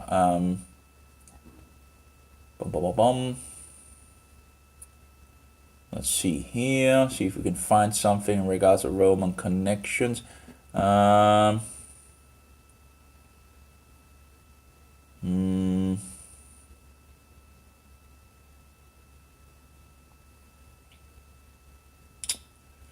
can't really see anything. There's an email here, and she also has a Facebook, and we also have a mobile. I remember one of the priests wanted to, if I continue to write to her, I think it was her, she would she would talk to the police. I was like, you gotta be kidding me. Oh my. But they were doing yoga. How plain can it be, right? Yoga is Hinduism. Yoga is Satanism.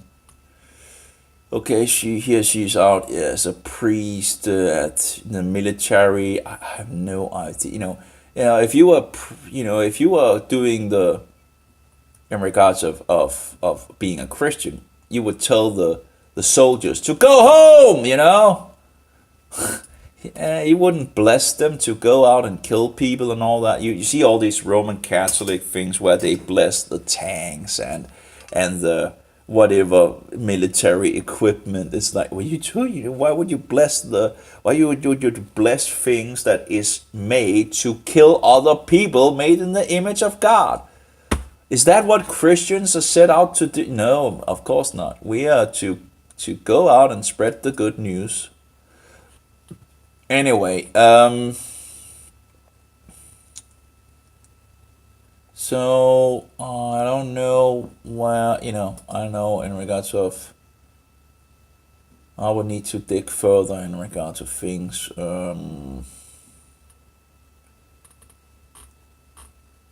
But just one question should be enough, right? Who is the Antichrist? Yeah, who's the Antichrist? Tell me who the Antichrist is, right? And if you can't answer that, why are you even in the position that you are, right? Yeah, it's so disgusting. It disgusts me. These deceivers that get salary for doing deception. As I understand it, pietism was actually in the beginning to get out of the state church. And that was then turned around, apparently. So pietism became one with the state church. But I still need to further investigate these things. But it's disgusting. It's just disgust me. So, but anyway, it would be interesting in regards to know where that crossing thing that she has on her, where's that coming from? What is the background of that cross with 4 crosses and all that? It smells like a little like orthodoxy or something like that. But I'm not entirely sure. Here she is. Let's see here.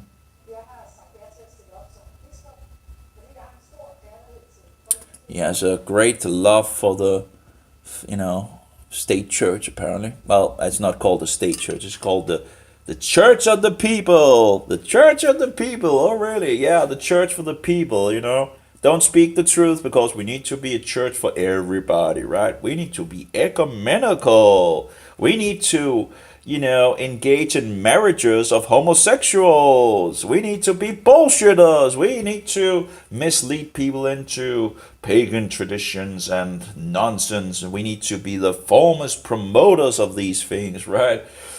It just goes on and on and on and on and on and on.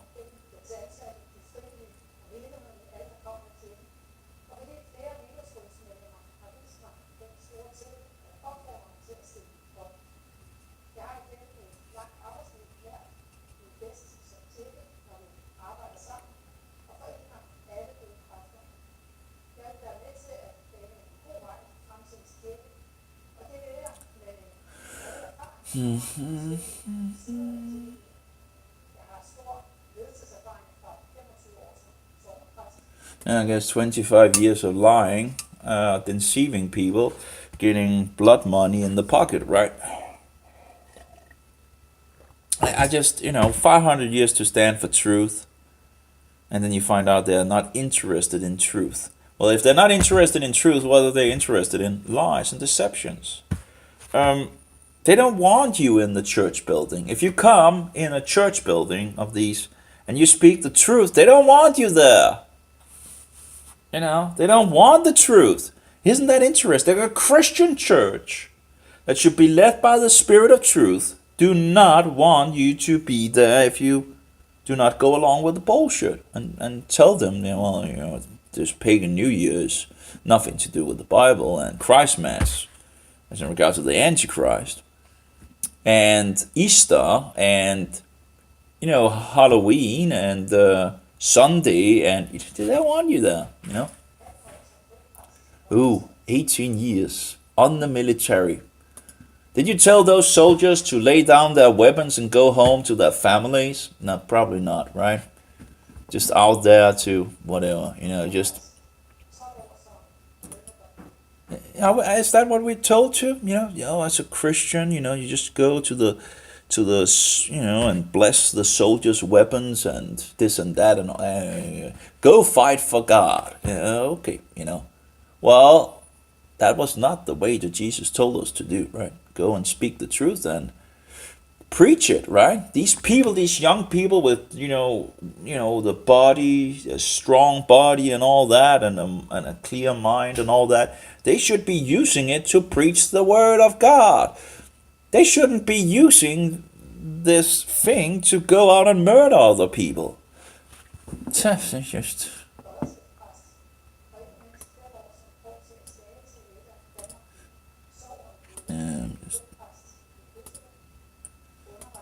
Filled, just, it's disgusting. I just am sick and tired of just Antichrist. Nearly, if you do not mention like Antichrist nearly once a day, or if you talk about it, should be just standard talk. You should expect Antichrist to be in when you speak about the Bible and you have Christ and you have Antichrist. It should be like a normal thing that would be going around your what do you call it, the vocabulary thing. It should be something that you would mention once or twice here and there, right? And yet you just have total silence in Denmark, pretty much total silence on who the Antichrist is, all over the land. It just doesn't make any sense. Oh, we're Protestants. Oh, really? Oh, you're going to lie about that as well? Okay. Yeah. Oh, I guess that's how things is, right? They love to lie. We're Protestants. Oh, so who's the Antichrist? Okay. But you say you're Protestants. Oh, yeah. We love the Pope. Oh, yeah, we love the Pope. We're going back to Rome. Oh, okay. I thought you said you're Protestants. Oh, yeah, we're Protestants. Oh, okay. Yeah, okay. It just doesn't make any sense. Oh, it's just madness. I'm just being misled by these bullshitters. And people love it. People just, that's what they love. That's where they're going, I made 2 Danish videos where I just have had condensed truth in these videos, and if people were really interested in truth, they would have spread them around. But they don't want to do that. So, yeah, I saw one that actually had shared the video. So of course there are some people that have seen things, right? But you would expect that if people were for the truth, that it would just have gone through the whole land, right? In regards of all these pagan satanic traditions and the truth about the Christian festivals and all that, but people just don't. And then, of course, it doesn't help in regards of the devil trying to, if you try to get the truth out, the devil have his own trying to delete it or get it away and censor it and all that. So even if there's someone out there that actually wants the truth, it is also hard to get it out there because you have so much book burning. You get banned from Christian groups if you talk about the papacy being the Antichrist. I have one Danish group that I haven't been banned from, and there's a lot of Roman papists as well, and Roman agents and whatnot of all of nonsense and all that. But that's the only group I haven't really been banned from.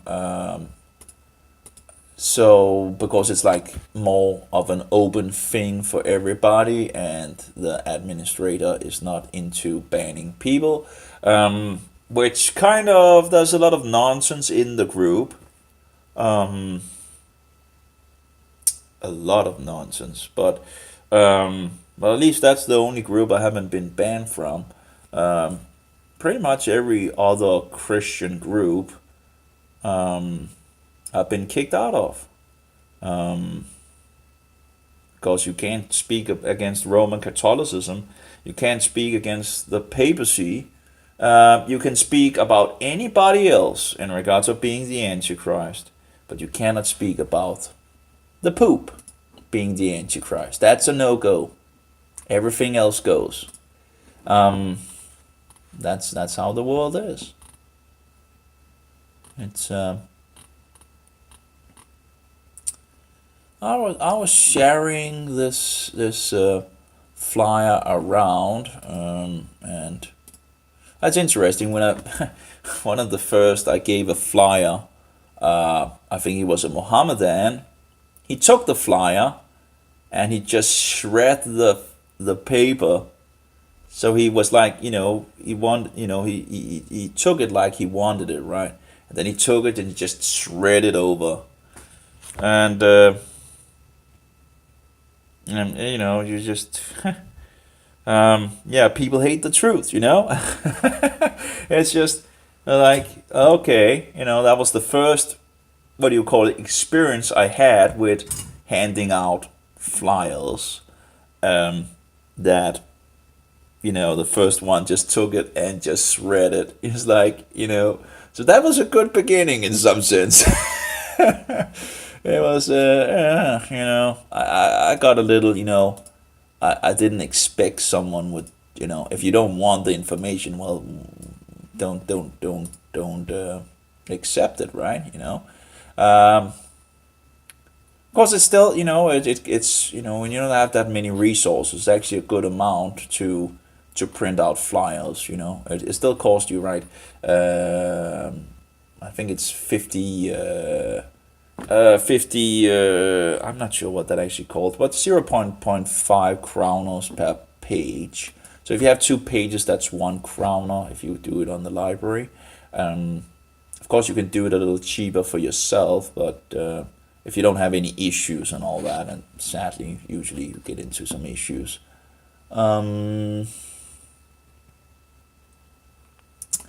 So, but yeah, that was a kind of a weird beginning to to see someone shred my flyer, and take the flyer and just shred it.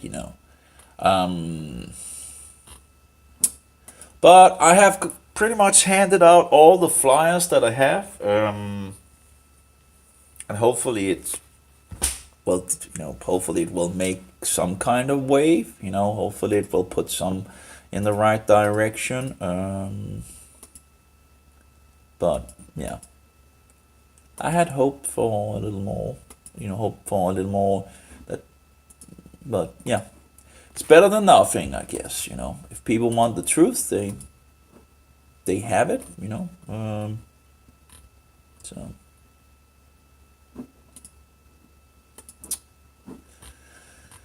oh well.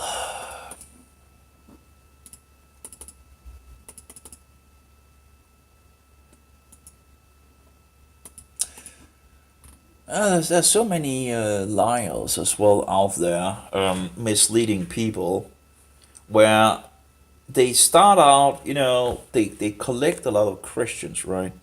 And then they begin to mislead them. We had one of the people was actually promoting things in regards of Paulus, and I think, oh, that's great, great that someone is out there talking about it. He went into, and he probably was an agent already from the beginning. I'm not sure, but it's interesting to see that some of his tattoos, right, that he have, is in regard to the eye and an owl and all that. And the question is, when did you get those tattoos, right? Because before he entered before he officially entered New Age nonsense. He apparently already had those tattoos, and if he was a Christian all his life, when would he then have gotten those satanic tattoos? Why would you, as a Christian, get a satanic tattoo, right? Because, I remember in the New Age photo, he shows a before and after image in regards of his body and all that, and you can see the tattoos, right? And he has the tattoos before, right?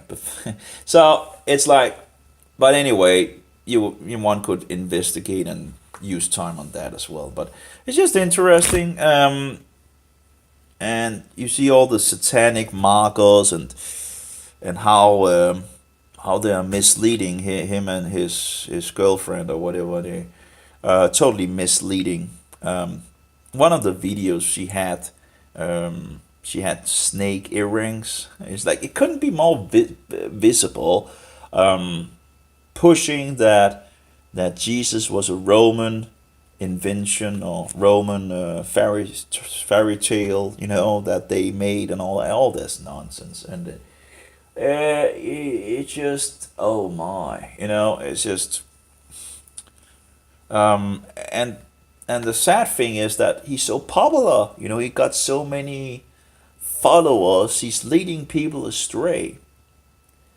And it's sad to see that how many people are just so willing to move in the wrong direction if they can just find someone that can mislead them. They will, if they can find someone that mislead them, they will go into that direction. It's just incredible, insane. Like, for example, when people hear about, Christmas is pagan, right? And they seem to honestly, in some sense, to try to figure this out, right? They have become in doubt about this. Is Christmas really pagan? In regards to the roots and all that. And they go out to investigate, and then they find someone they believe to be an authority on it, and this authority tells them, no, Christmas is not pagan, and it's like, oh, great, I'm going to continue to keep it, right? They just want confirmation. They look like they are honestly like, okay, I have a doubt about this. But if they can just find someone, right, someone that seems to be an authority, right, and tell them that, no, it's actually all Christian and all that, they will just, oh yeah, great, let's go back to it, right, and have no problem actually continue to keep it.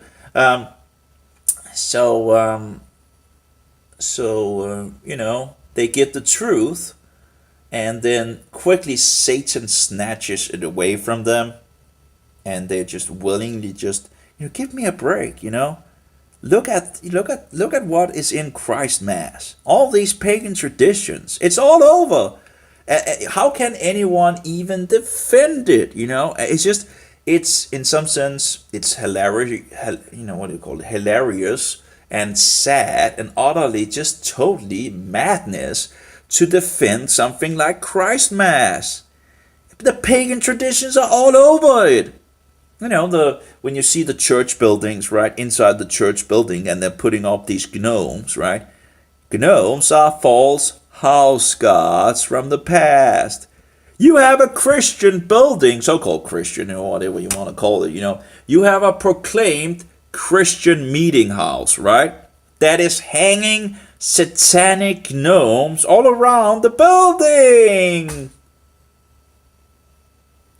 And putting up the so-called holy tree and all that, right? We have holy trees in paganism, like the oak tree with the Druids, and the palm tree of the Sumerians, and I think also the Babylonians kept this holy tree nonsense, and you can find it all the place and all that. Of course, they will say, well, they didn't use a tree like we do today. But that, give me a break. That's not the point.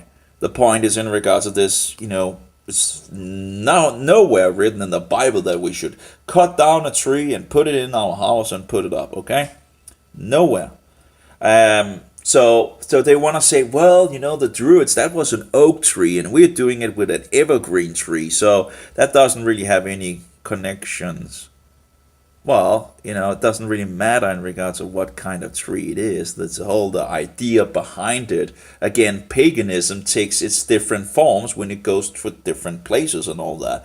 It's so besides the gnomes, right? In regards of hanging up gnomes, the statues of gnomes, and you have Satan claws as well. Oh yeah, this godlike thing, in red and white, like this great stinking poop sometimes. Yeah, could be maybe some connections on that as well. But anyway, we lie to the children about Satan claws, and it's all lies. It's deceptions and so much bullshit and vanity and nonsense. It just keeps on going. And again, I remember when I was sitting at the child table at a family thing, and some of the things were like outside family, and this little girl was sitting, and I told her the truth about these things. She began to cry and became really disturbed and all that. So she went to, I think, her father or something like that. Family at least, her father, maybe a stepfather or something like that. And she came back rock solid that I was lying. I just tried to tell her the truth, right? And I don't know what he told. Someone has suggested that maybe she had been told that I was one of the bad kids, right? And I was like, oh yeah, that would actually have worked out, right? In regards of just saying that, just tell her that he's one of the bad kids, and bad kids just doesn't get any gifted, whatever not. But she was, and in any case, she was rock solid that Satan claus was real and all that. And I became the bad guy. I became the evil guy. I became the, because I didn't want to go along with the deception that so many people just want to promote. Because the grown-up was lying and deceiving. Right? And we're not told to teach our children lies and deceptions. We're, told them to tell them the truth, right? In any case, let's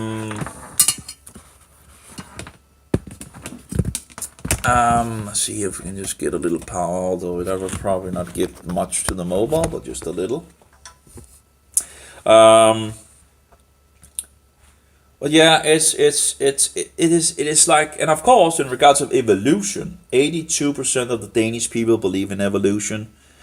Children are learning evolution from very early on, and I try to, in the swimming bath thing and all that, I was talking about, well, they had learned a little in regards of Adam and Eve and all that, and I told them that was around 6,000 years ago. But they had already been brain defiled by evolution, So they were pushing the, a lot longer time, It's like, how do you get evolution to work with the Bible, right? It just doesn't work, According to the Bible, the gods created, us in his image, in his likeness. Right?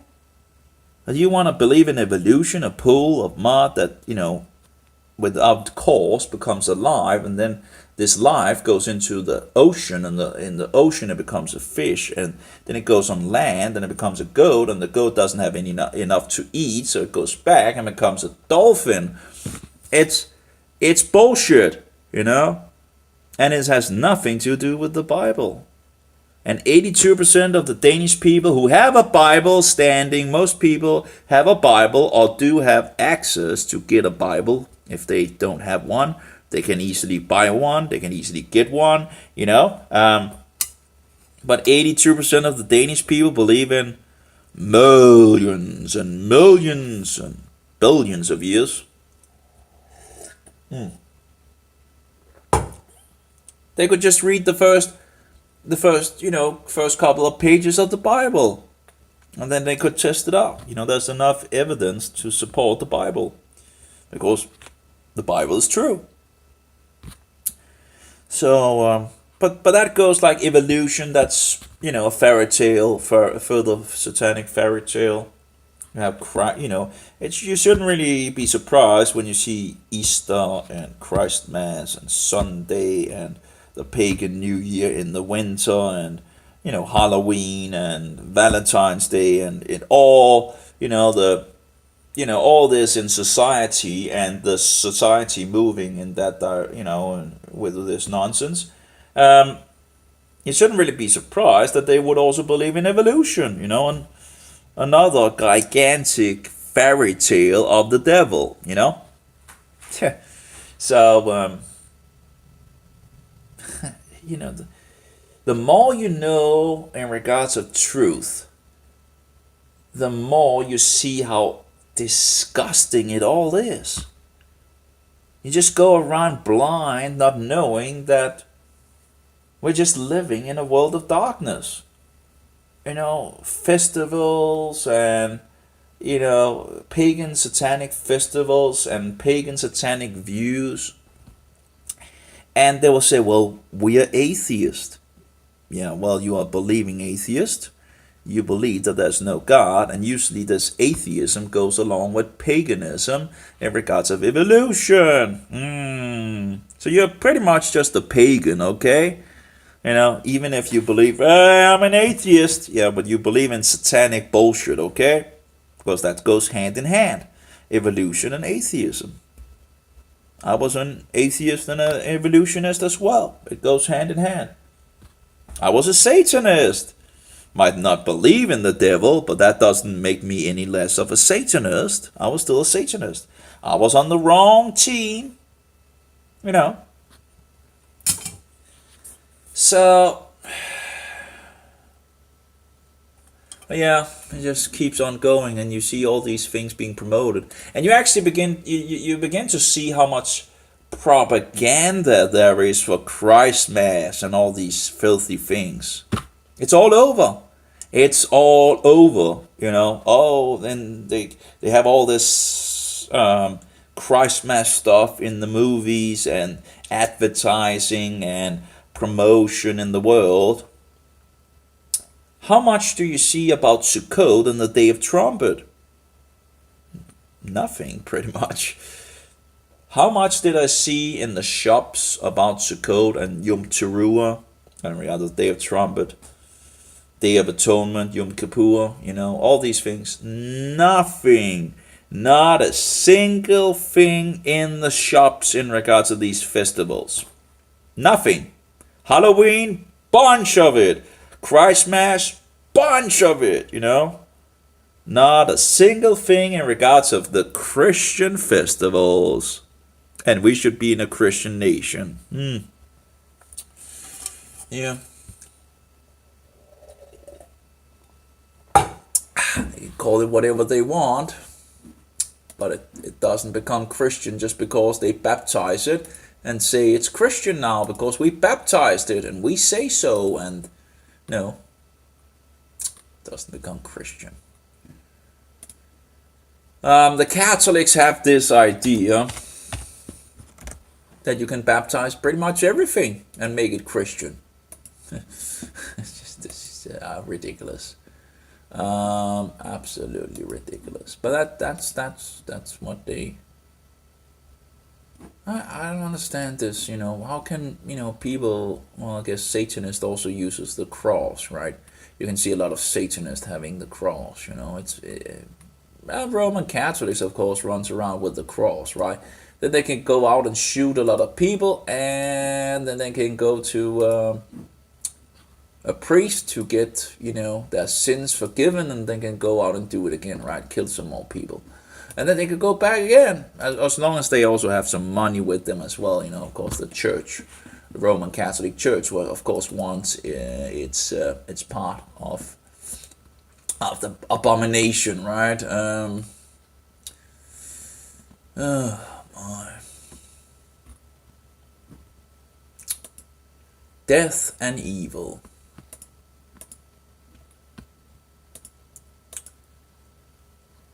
All they that hate me love death.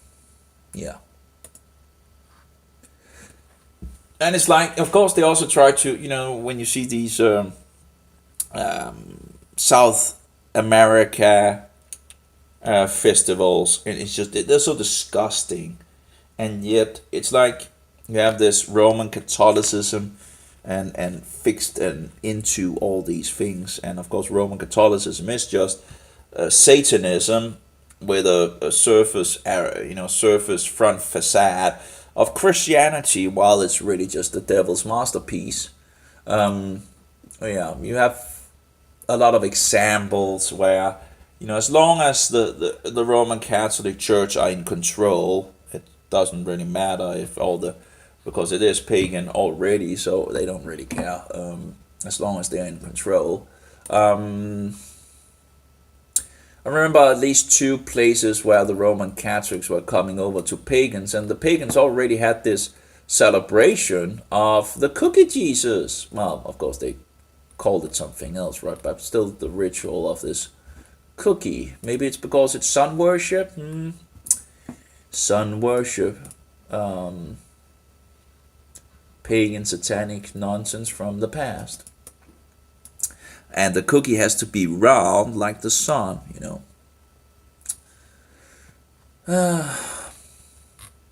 But here we have one of these so-called Christian magazines that tries to defend All Saints Day.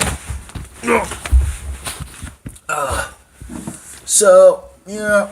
But again, of course, sometimes truths are slipping out, and even because sometimes they have to mention the things that are true.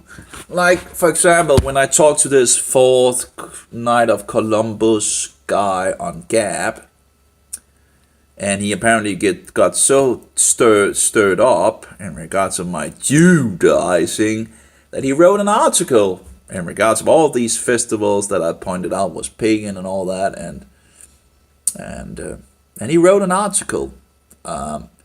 Even if he write this from a Catholic view, the truth slips out because he mentioned all those festivals that are pagan. So you can, and he's trying to defend it as Christian, but of course it's undefendable, and yet they try to do whatever. It's just disgusting to see, It's how can you even defend things like that? You can't, and yet they try to do, and you can clearly see who is lying and trying to deceive and mislead you into Satanism compared to the truth.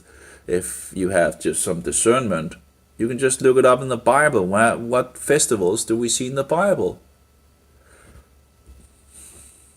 And it's like you see how much they hate the festivals found in the Bible. Isn't that interesting? So they're pushing bullshit, and this is historical, as it began already in the 1st century. They lead people away from the biblical festivals and into keeping the Roman festivals, the satanic pagan festivals, and yeah, that have been going on for 2,000 years pretty much, at least in regards of Christianity and the wheat and the tares. So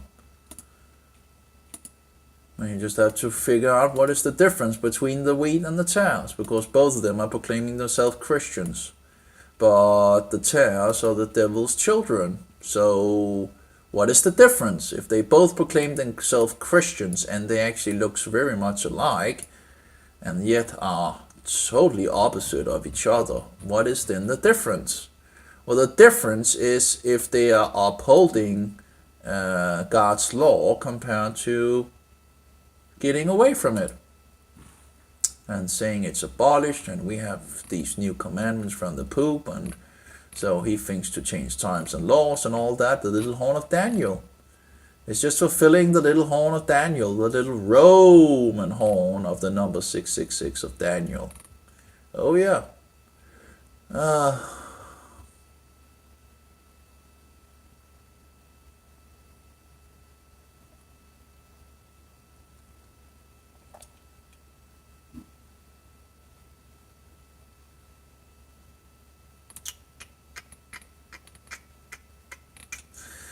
So, yeah, it's incredible that Christians can believe that the law of God is abolished.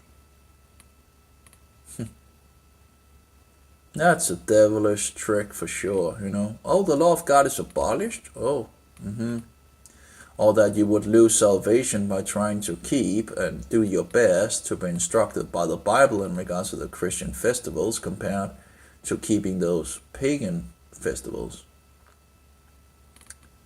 Why would you still keep your salvation by keeping satanic festivals compared to keeping the festivals in the Bible, which are the festivals of Jehovah? Doesn't make any sense. So,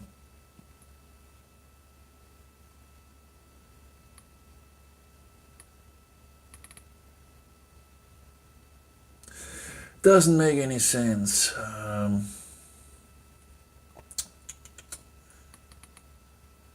it's just so, it's just so sad. How much? I guess,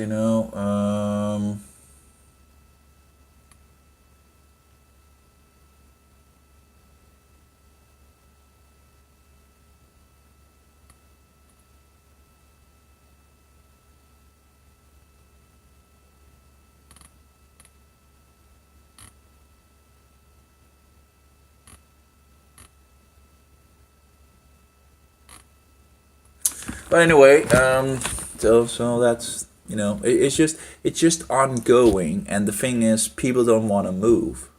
If people wanted to move when they heard the truth, right? We could really move in the right direction. If there was something to what do you call it when the wheel? If there was something to take a hold on, we could really move very quickly into a lot of truth. But there's not the will to go in that direction at all.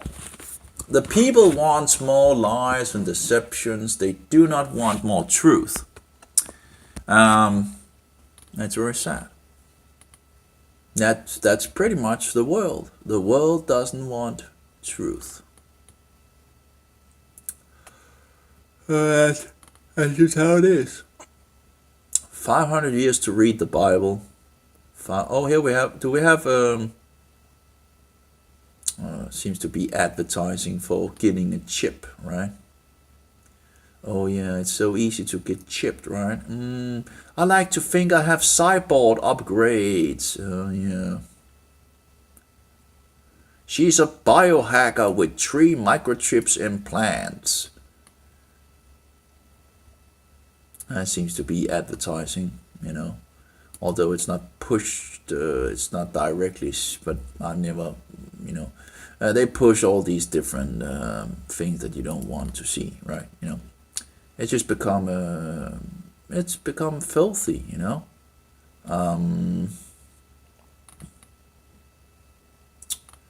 it's the platform has, in the past you could have a network. You didn't get censored for opinions. Now if you don't have the right opinion in regards of government and you get censored, you get deleted, and they have done so many bullshit things on this platform. I really shouldn't be using Facebook at all. It's a mistake of me to even have started to use it.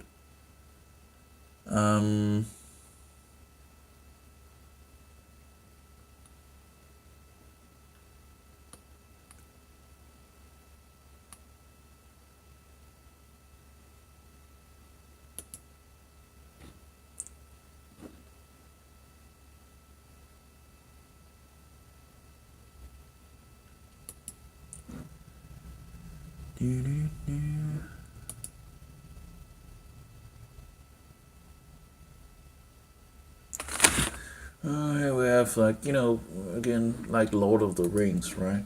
We're going to use a lot of time on that as well, and figure things out, and people can talk a lot about that, or Game of Thrones, or Harry Potter, or I think there's some other things as well. But I'm not not really following along with all that. But that's what people want to go. They want to go in that direction. Don't want to read the Bible, which is just interesting. Don't you want the truth? Don't you want as much truth as you can? Why would you fill yourself up with all this garbage? By the way, The Lord of the Rings was written by a Roman Catholic. Yeah. I can't remember his name in regards of, but he was a Roman Catholic. Yeah, he was a Roman Catholic. I remember when I came out of the New Age, that was one of the books I got rid of, although I should have burned it. I ended up giving it away. That should never have. I should just have burned it. But yeah, it's it was written by Tolkien. Is it Tolkien? He was a Roman Catholic. Surprise, surprise. Then we have Harry Potter. I think she was or is a witch, if I recall correctly. But why would you read things of that nature? And why wouldn't you use your time on the Bible? Why would you use the Game of Thrones? Lots of pagan bullshit and disgusting filth in those videos as well.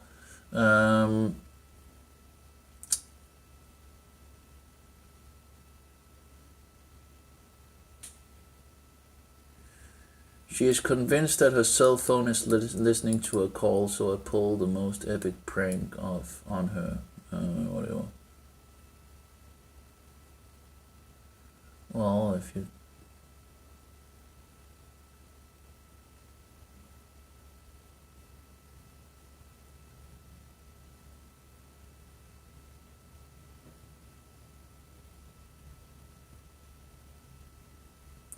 Yeah, I would agree that there's, in regards of these, she has these experiences that that the phone all of a sudden find advertising that it shouldn't be able to find. And it's true, it's interesting that, yeah, all of a sudden, the thing just out of, it's just, yeah, it's very disgusting to see how it all of a sudden just,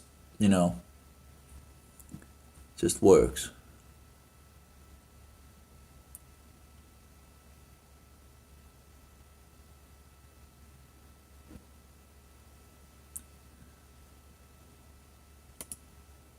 She says, 30 seconds later she talked to someone in regards of it. It comes up with an ad. And then he says, well, how can they hear? But that's the thing, right? Something, it's just a coincidence after coincidence. You could have one coincidence, right?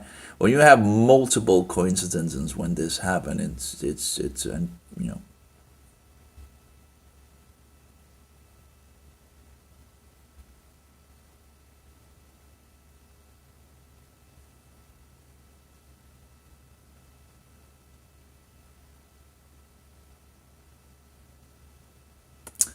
So, but anyway, that's really disgusting. Also, where people try to talk about things and they would then see what they would get in regards of advertising. Yeah, it's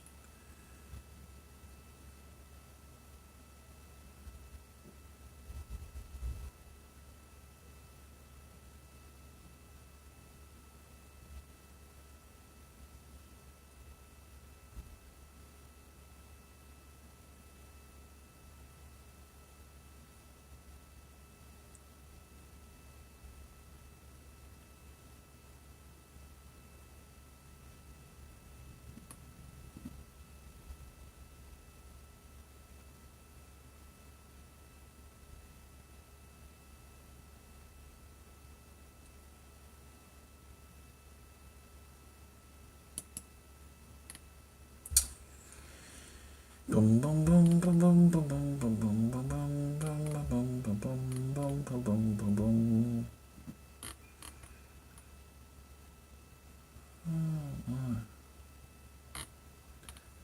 Yeah, everyone can waste a lot of time on this nonsense. It was much better in the old days.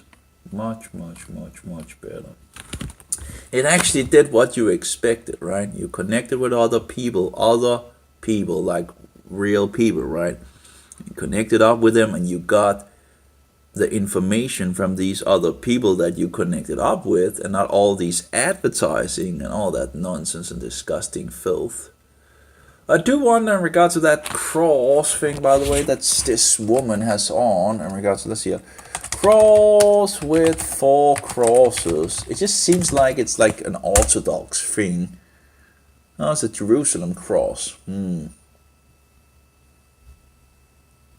It says, at least, on this one. Okay. What is the Byzantine cross? No, that's not it. Okay, 4 crosses. Historical note that the 4 crosses surrounding a large center cross represent 4 Gospels: Matthew, Mark, Luke, and John. Okay. History and significance. Wasn't there some temples that had this kind of cross as well? I can't remember. It's hard to remember everything, but still it smells a little like Romanism.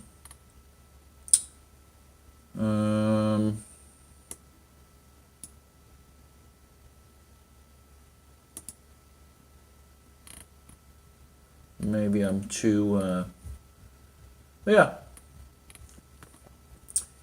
How to use the Jerusalem cross? The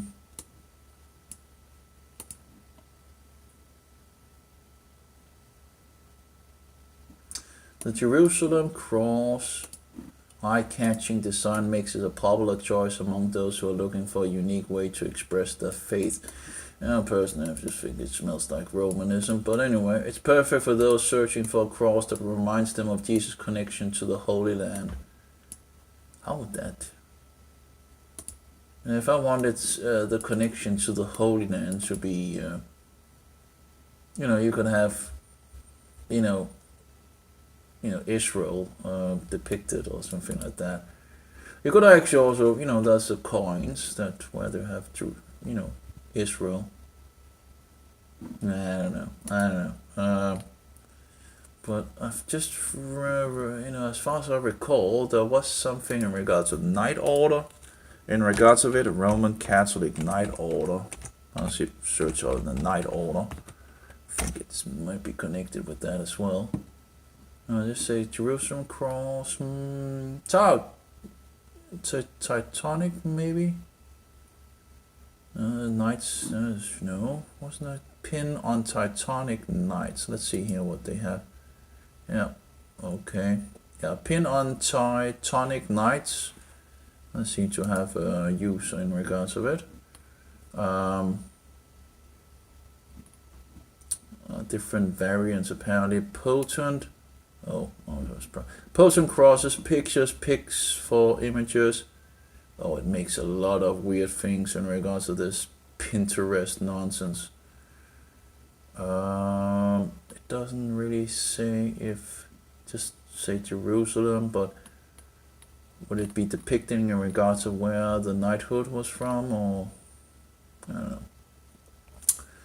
Yeah, wouldn't be something I would use, at least. So.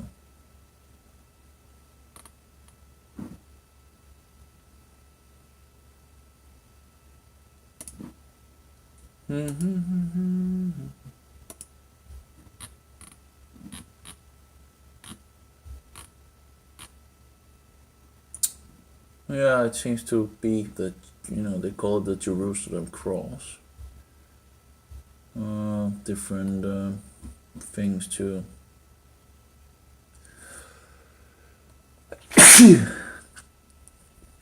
I seem to be a god of some kind. Yeah. See here, heraldal Christian cross variant consisting of. Yeah, it was used as an emblem and coat of arms of the Kingdom of Jerusalem from the 2080s. Okay. The kingdom of Jerusalem, officially known as the Latin Kingdom of Jerusalem, or the Frankish Kingdom of Palestine. There we go with some Latin Kingdom of Jerusalem. Was a Crusader state. Oh, there we go. That was established in Levant immediately after the First Crusade. It lasted for almost 200 years from the accession of Godfrey of Bouillon and something. Need to open it up too. There we go. Something to do with the Crusaders. Coat of arms. Yep. In regards to the Crusades. And who is instigating the Crusades? Well, the Antichrist is instigating the Crusades. Some of these, crusading songs, when they sing to so-called Mary and all that. Oh, it is disgusting. Absolutely filthy. The vast majority of the Crusaders who established and settled the Kingdom of Jerusalem are from the Kingdom of France. So we have a bishop that is having a symbol that is connecting to Crusades, and thereby, of course, the Antichrist. Just interesting. You can do whatever you want with it, but that's interesting. And she probably would have loved to the Roman Catholic. Of course, one can ask her. But seeing some of the other bishops and their connections and all that is just fallen is fallen. It's very disgusting. The symbol was commonly associated with the Crusader state called the Latin Kingdom of Jerusalem, established by Godfrey of Bouillon at the end of the 11th century after the First Crusade. Some sources suggest that Godfrey actually adopted the Jerusalem cross as his personal coat of arms. Yeah. Anyway.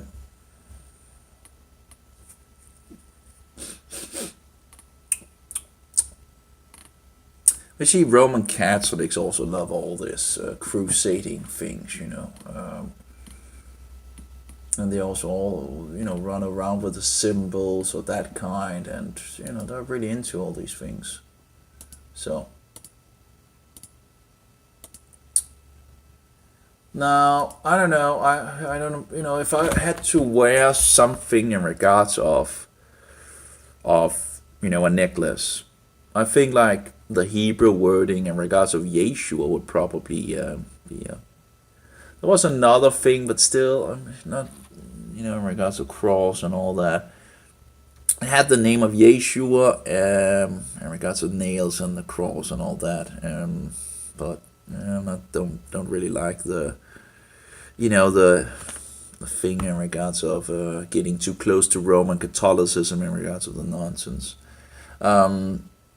So yeah, the name Yeshua would probably be, Yehovah Yeshua, something like that. Or Yeshua, Yehovah, no, Yehovah and Yeshua, yeah. That could be, if anything, right? Or the 10 Commandments or something like that, whatever. Something, at least some sense of biblical, so.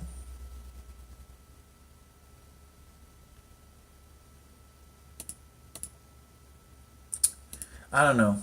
I really don't know what would be. You could also have like a broken bread, wine, the Passover lamb. If again, I rather not really go in that direction.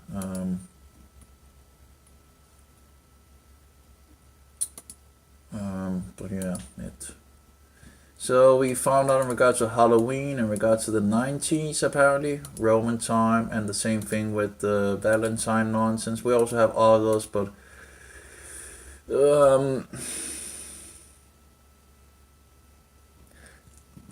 they apparently according to this, they try to get Valentine's Day into Denmark in the 1950s, but it didn't, it didn't happen. Apparently, the flower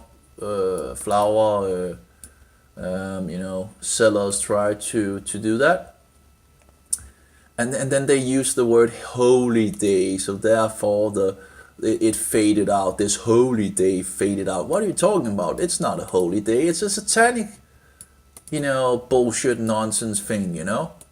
What is a holy day? Well, go to the Bible. There you will find the holy days, the real holy days.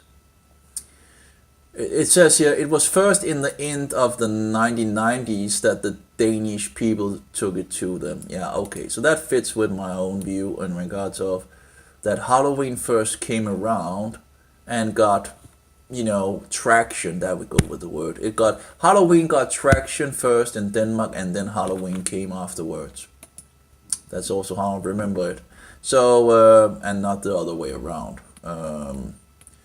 So it didn't work in the 1950s apparently, but it worked in the 1990s with both Halloween and Valentine. And I think we have at least one more, well, actually, maybe three more. 3 pagan holidays more that is connection with but I'm not sure. We have like Father Day and Mother Day, and we have the black buying thing.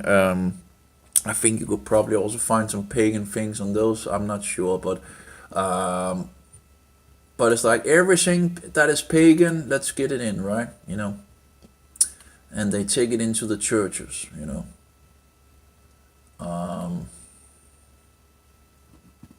So yeah, so that's also how I remember that Halloween first began to get, they began to promote Halloween, and it became more and more popular, and still getting more popular. And when that had gotten a good amount of traction in the 90s, you begin to see Valentine's as well. Although Valentine, it's still, again, getting traction, but it's absolutely much more there now than it was in the past. So, yeah. Why would we take those traditions to us? Let's see here. Pagan tradition of. I'm not entirely sure what of Father's Day. Let's see here. Let's see. Some pagans suggest that Father's Day is closely linked to the pagan sun worship. Oh, what a surprise if that's the case, right? Because the sun is thought to be the father of the universe, and the celebration of that falls closely to the summer solstice. Roses are the official flower of Father's Day, with people previously wearing them to church on this date. So wearing them to church to this date, right? But it's not in the Bible, Let's see here. Litha is an ancient pagan celebration that is still practiced today in honor of the summer solstice and Father Sky. Pagans and Wiccans light off bonfires on, and so digging into the history of Father's Day, the scribe portion, Again, it's hard to remember all those pagan links and this and that and all that, but you just need to go back to the Bible and we can see the biblical festivals. Let's see, where did Father's Day come from? Sonora, Smart Dot of Spokane, Washington is usually credited for originating Father's Day. She's said to have had the idea in 1909 while listening to a sermon on Mother's Day, which was emerging as a holiday. But again, we know that the devil's children want to promote all that pagan bullshit, and so it's not a.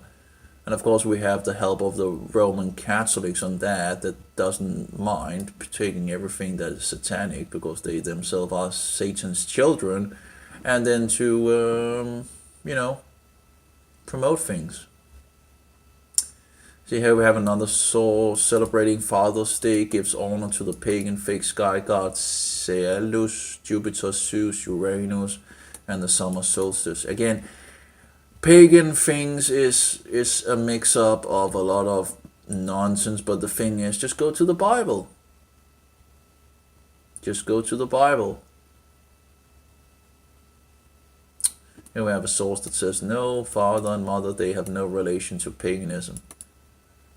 But again, is it found in the Bible? Let's just say that it's but of course we have so many other sources that links it back to paganism. So then we have the black thing. What is it called?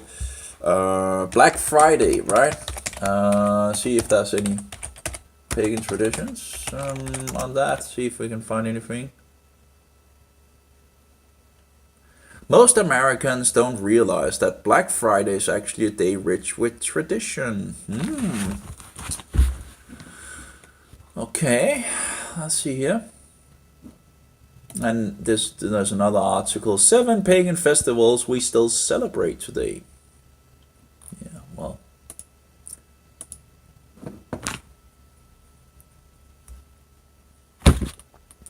So, but again, one can use so much time on looking into these things and looking up in what do you call lexicons? What's it called, the other word? Britannica Encyclopedia. You can look into different encyclopedias in regards to things. The pagan origins of Black Friday. Okay, Black Friday. Let's see here what it talks about. Doesn't really say anything in regards of pagan. No, the pagan's origins of Black Friday. Apparently I need to read. However, what most Americans don't realize is that Black Friday is actually a day rich with tradition. Below it is a list of common Black Friday traditions and their pagan origins. Perfect for reading while you're standing outside the Best Buy 3:30 a.m. or surviving a shooting at Kohl's. Stemming from the Roman ideal of giving less desirable items more social value by discounting them, the pagans used to sell all their pigeon meat by placing it next to their roasted peacocks.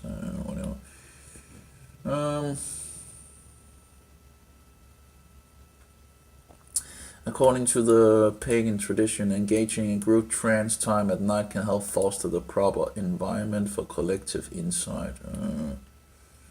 The soft-soled leather shoes of our pagan brethren once tread upon the rolling mossy hills on their way to the temple so they could trample each other to get to their assortment of gods first. Now the ground is laid with the soft-bellied lumps of their fellow consumers who were not strong enough to fight against the tides of rolling human flesh at Old Navy. But yeah,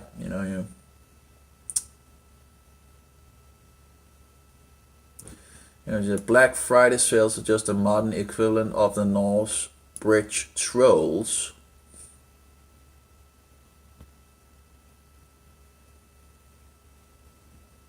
The only real difference is that instead of standing idle by while someone's grandmother gets side-tackled in aisle 3, the bridge trolls are drunk off troll ale and trying to come up with 3 coherent riddles. I don't know. Whatever the case, it's not, it's not something I celebrate. But yeah, everything pagan people love, right? And it's further. Some things are more clear than other things. But again, if it's not in the Bible, it's not a holy day. We have the holy days found in the Bible. We don't need all the bullshit things. We don't need to know about all these other things. We just need to do what is in the Bible, Yeah, here we have the Roman version of Halloween, and you have the skeleton. They love death, Roman Catholicism is the religion of death. It's disgusting. They love it. It's just here we have a picture of a Christmas tree in Rome, just beside the phallus, the gigantic erect Egyptian idol penis that has been, what is it called? It has been what is it called? I did find that article again, and I lost it. I guess I closed it down, but about the Pope that got the and made an exorcism. I think he exorcised the idol, and then they put a cross on top of it. So now it's baptized according to Roman Catholicism. It's just let's see if I can find what's it called? Phallus in Rome or in the Vatican exercised. I had a really good information on, but hey, so the Roman Catholics don't even, they don't even defend what it is. They just, well, it has been baptized, It has been, the demons in it has been thrown out, and then we put a cross on top of it, so now it's Christianized. That's pretty much Roman Catholicism in a nutshell, And people just don't, they just want to be blind. I sadly I don't know in regards to that that's one specific website that I found again as well, but I thought let's close things down because I didn't want to use too much time on things, but had a good amount of you can find other websites, but that was one specific website that had a lot of good stuff on on that subject in regards to what happened and who did it and so forward.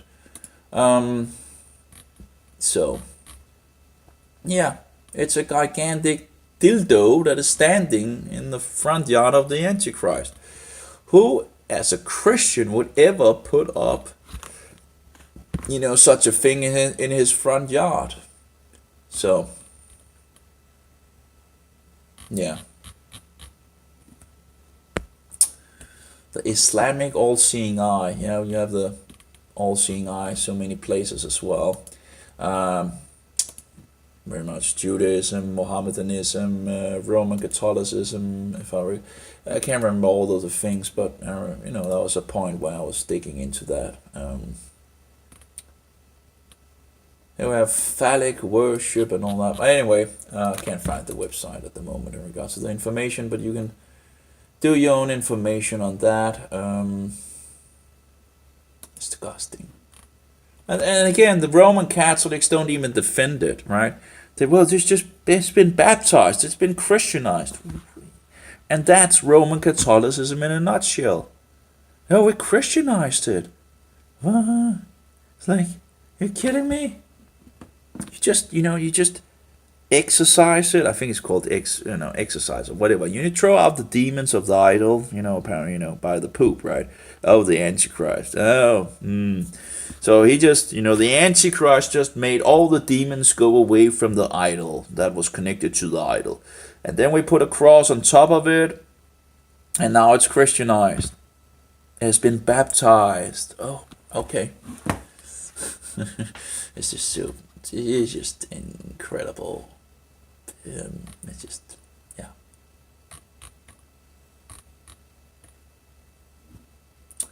But that's Roman Catholicism.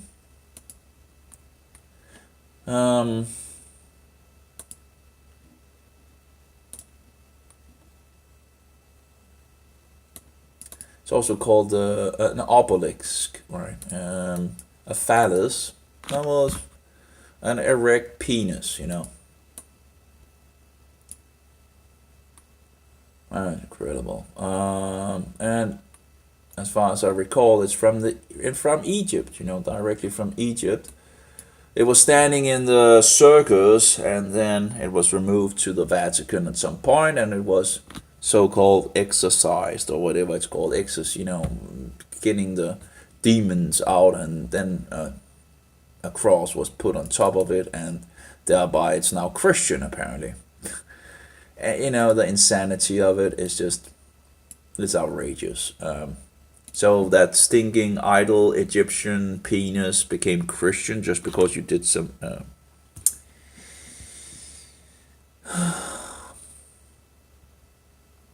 And we we go. Then in 1586, Pope Sixtus the Fifth decided to have the obelisk moved a few hundred meters to its present location in front of the construction site of the new so-called St. Peter Basilica. The question is, what motivated Pope Sixtus V to erect the 25-meter high phallic pillar on the center of so-called St. Peter Square?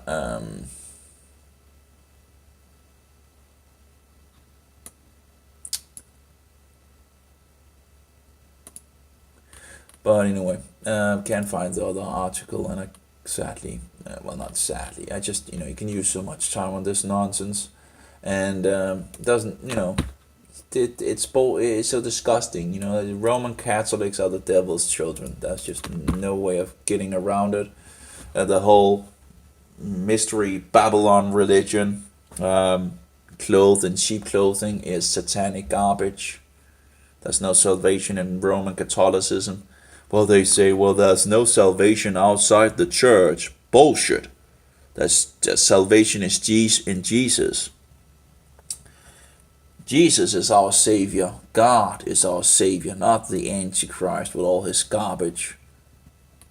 And his worship of the devil, that's so disgusting. The more you dig into it, the more depraved this. You find one depraved thing after another. Absolutely disgusting. It's so evil, it's so wicked, it's so diabolical.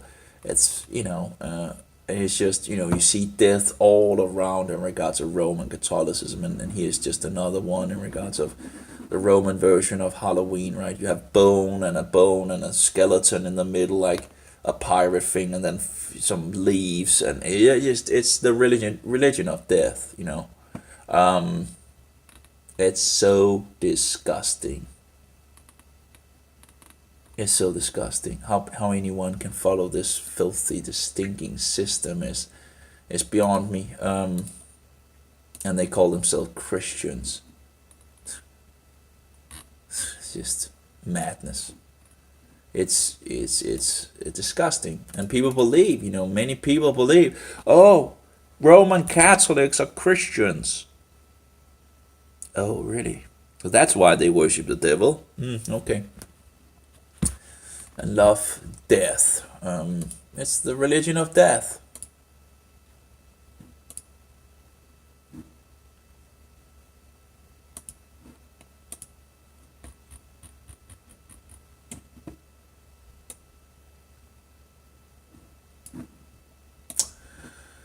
So, anything else?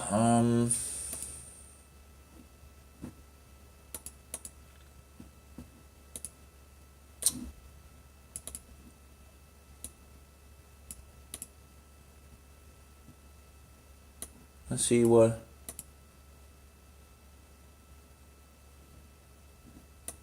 Well, this information says that in regards to Martin Luther, in regards of, it writes it like it's something like it's just because he didn't like it, In regards of the, in Danish it's called skærsilden, and of course in English it's purgatory, but it says that, in regards of the thing of the purgatory, Martin Luther didn't like, and it talks about in 1517 he, began the Reformation that, went into a break with the Catholic Church and established the Evangelical Lutheran Church. But again, you still have some issues in regards of things. But anyway, in 1536, Denmark became Protestant. That's the year when we cut the connection to the papacy. But of course, they don't want to talk about that, right? They want us to, they don't want to have this. They want to smooth it out. So, and Luther threw out All Souls Night. And further, he was also against in regards of worshipping so-called saints, but then it says, but the Bible still kept All Saints Day. So I guess there's All Souls Day and All Saints Day, whatever, you know. Again, both of them are not biblical. Um, so thereafter, All Saints Day became a memory for all Christians. Um,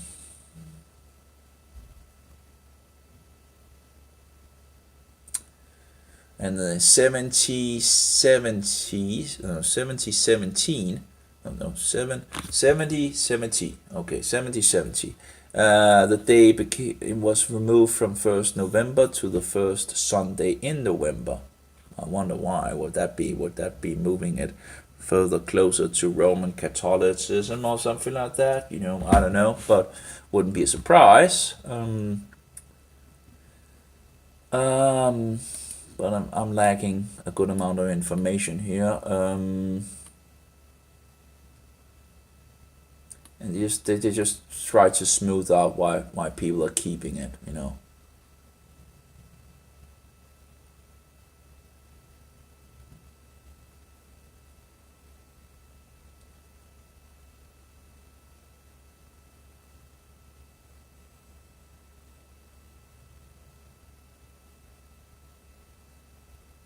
Yeah, it's just. Uh, what about focusing on the festivals of God instead of all this nonsense? You know. Um,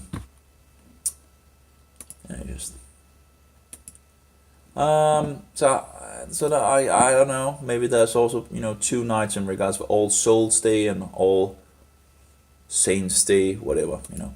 But you know, if there could also be an interesting topic actually to look into some of the so-called saints that the Roman Catholic Church have sainted, because apparently God doesn't decide who gets sainted. Apparently that's Rome, Rome, Rome, you both, you know, and the Antichrist and all that. Anyway, and you see some of the most wicked people having been sainted, you know, and like Ignatius Loyola, that's one. He's sainted, yeah. The first general of the special soldiers of the devil against the Reformation is a saint, according to Romanism. And you can pray to Saint Ignatius. Oh, give me a break. It's just nonsense. And you have other people that are in that category that has been sainted, that are some of the most wicked people, and that's just how it is. Anyway, I guess we're closing for an end here. The battery is nearly empty, and the mobile is also too hot apparently. But it's just, you know, how, you know, after getting out of the new age, I was thinking maybe I should get, you know, connect with the, you know, the state church again, right? And then you find out, well, there's so much depravity, and you find out that they're liars and deceivers, and how can I, and they're all this homosexual things, they're fallen, you know, they really need to change, and they don't seem to want to change at all. They don't, rather want to move in the direction of darkness, and they're going really quickly on it in our days. It just takes one step down after another into the wrong direction, and they don't want to seem to change. They don't want to seem to go in the right direction. So it's, how can you support a thing like that? It's you know, you rather want to support someone that actually stands for truth, right? Whether they are in Denmark or in other places of the world, you absolutely rather want to support someone that actually stands for the truth, do you not? Right? You know, those that actually tells you the truth, you know. So, yeah, whether they are in Israel, whether they are in the US, or whether they are wherever, you know, if you see a ministry that stands for truth, wouldn't you want to support those instead of someone that is promoting, you know, falsehood? Wouldn't you support what is actually, you know, letting truth out, you know? So that's one of the things, right? Um, those that are letting the most truth out should get the most support. The Christians should find the ministries that are promoting most truth, right, and standing on the truth.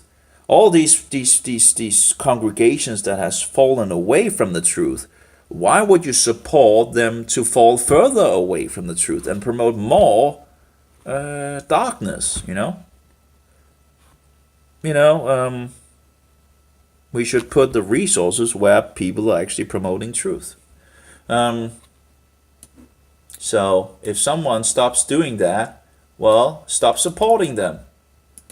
That's the only way I can see to really, support the ministries that is standing for truth.